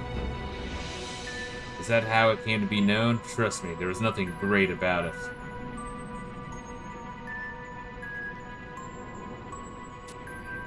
August made a 5-degree turn in his grave, and they all ran howling back to the city with their tails between their legs. And what did they do when they got back? Made some excuses about needing to respect the dead and erected a huge seal. Huge seal? What matters is that they made it. Don't worry yourself, the particulars, there we are. When faced with something they did not know, man has a deep-rooted need to seal it away and never think about it again. They cover it, put it away, and pretend it never existed. August was right. Some people are stronger than others. That's why his first warning came in a dream. He figured that'd be enough. But your Ingus is as thick-skulled as a Velk. So when that didn't work, August took a bit of the World Tree's power and turned him into a Leaf King. He's like, wow, my great-great-great-great-great-great-great-great-great-grandson is a fucking retarded dickhead. Let me turn him into pot. And the land shivers. Are those caused by the Founder King too? Would that they were. No matter how strong a man is, he cannot make the earth tremble. No, it's because the world tree is losing her strength. It's no surprise you misunderstand. The warnings are graver now than you'd read in any of your books. First the king gets poofed into a seedling, and now land shivers. Surely people would think to stop colonization. And in most times that would have been the case. But no, not with Ingus. Not once has he thought to give in. Not only does he remain resolute, but he even took that curse to be a blessing, thinking it would help him understand the world trick. I don't understand, I don't follow. Wait, is that why he said that the curse must never be lifted? Pretty sure. Some people are stronger than others, but perhaps Ingus is stronger still, and not just him, Arsila, and Monte Fisto and your compatriots who persist in colonizing the land. No, I'm not sure that's the case. And Monte Fisto, do you remember the first time we met? It was outside the forest when a young girl no older than 8 went outside the city walls to find some herbs to help her grandfather. I've seen what? I've seen lots of little girls. So yeah, I'll choose that one. Yeah, Monte Fisto, isn't that a stroke too cruel? How can you forget about Tiana? I think that we're all weak. We put on airs to protect those we love. For Tiana, it was her grandfather. For my brother, it was the people of Evelyn. For this princess, it is not just the people, but all things that live on the continent. Would you not say so, Count of Monte Fisto? Assent. Sure, why not? Count Monte Fisto, why are you nodding?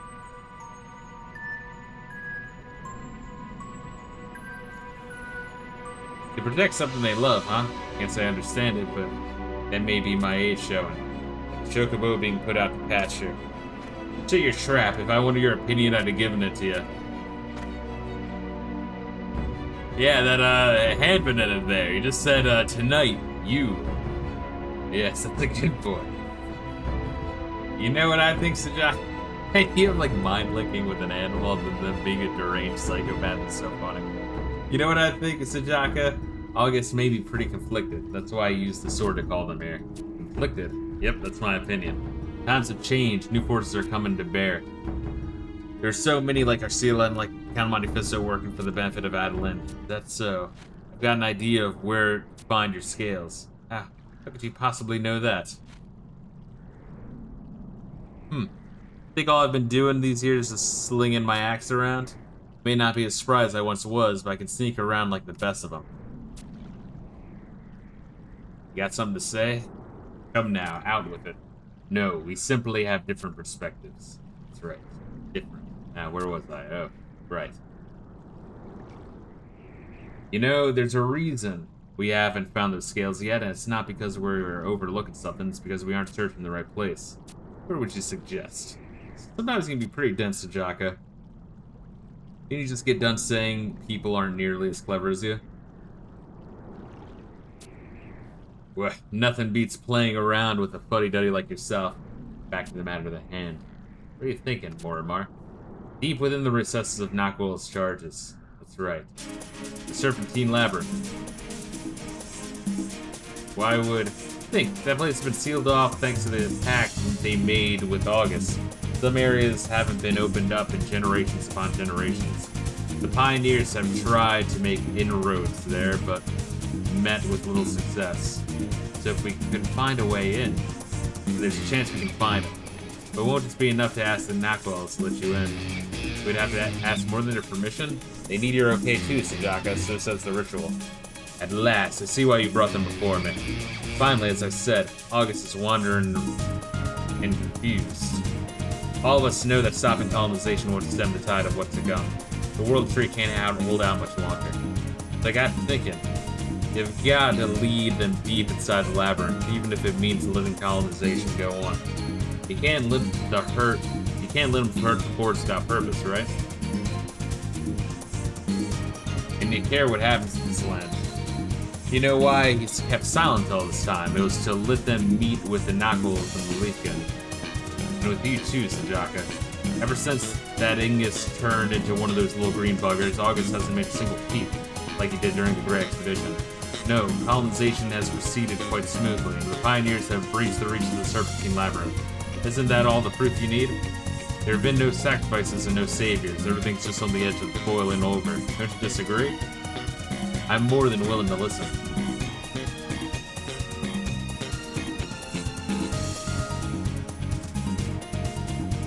Morimar, my old friend and battled brother. Count Monte Fisto, if you and your ilk are indeed this new force Morimar thinks you are, then I shall bestow upon you my protection, that you may light the way ahead.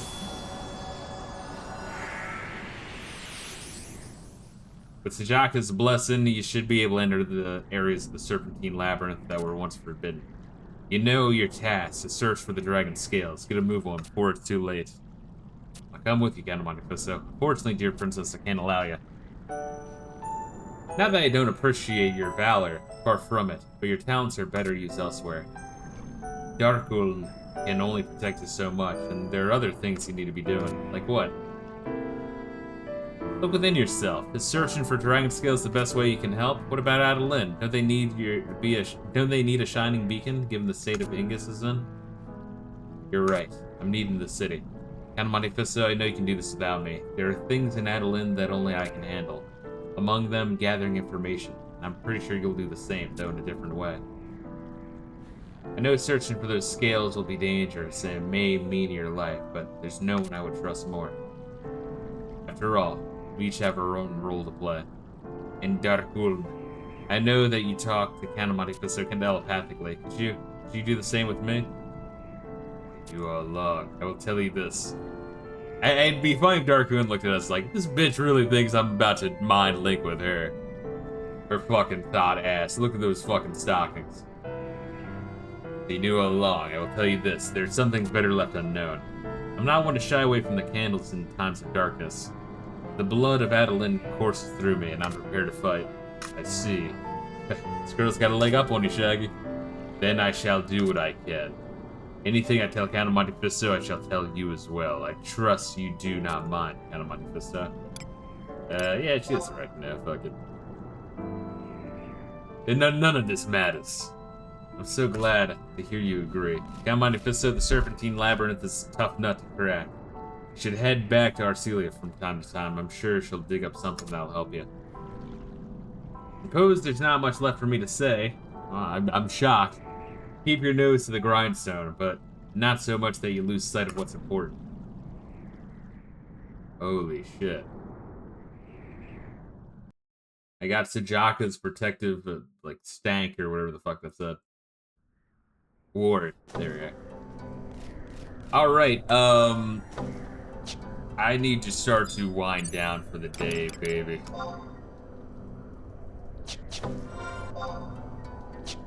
But after I take a look at my merit points, if I'm allowed. 5, let's roll it over to the next one. Those are some good stats, though. Plus 171 strength. Jeez. Next stop would be Outer Spaceship Place. Yeah, so it'll be a good place to stop, to start next time, I should say. Am I able to use the fucking crazy ring, though?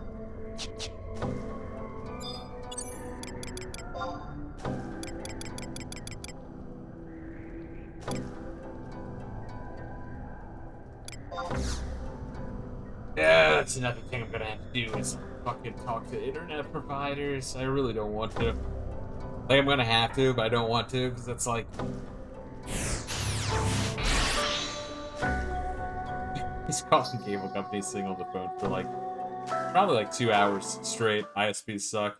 Yeah, but it's like going through the like fucking directory and then like talking to motherfuckers and hearing them like try to pitch me shit like, alright, let's look at, okay, so we don't have that, but we could do a mobile internet solution.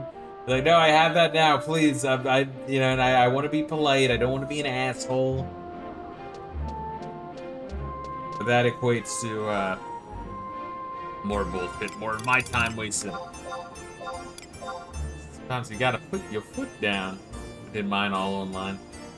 Yeah, but I mean, I have to like talk to these motherfuckers and see who services the cable run, like the physical cable run, which I don't have access to that information. I doubt it's online. I don't know, maybe it is. I tried searching and I couldn't find it.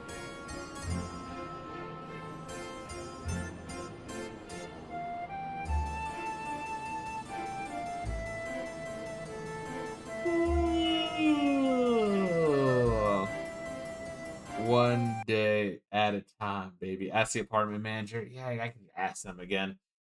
I think I was asking the fucking real estate motherfucker, but not the apartment manager. It's so like,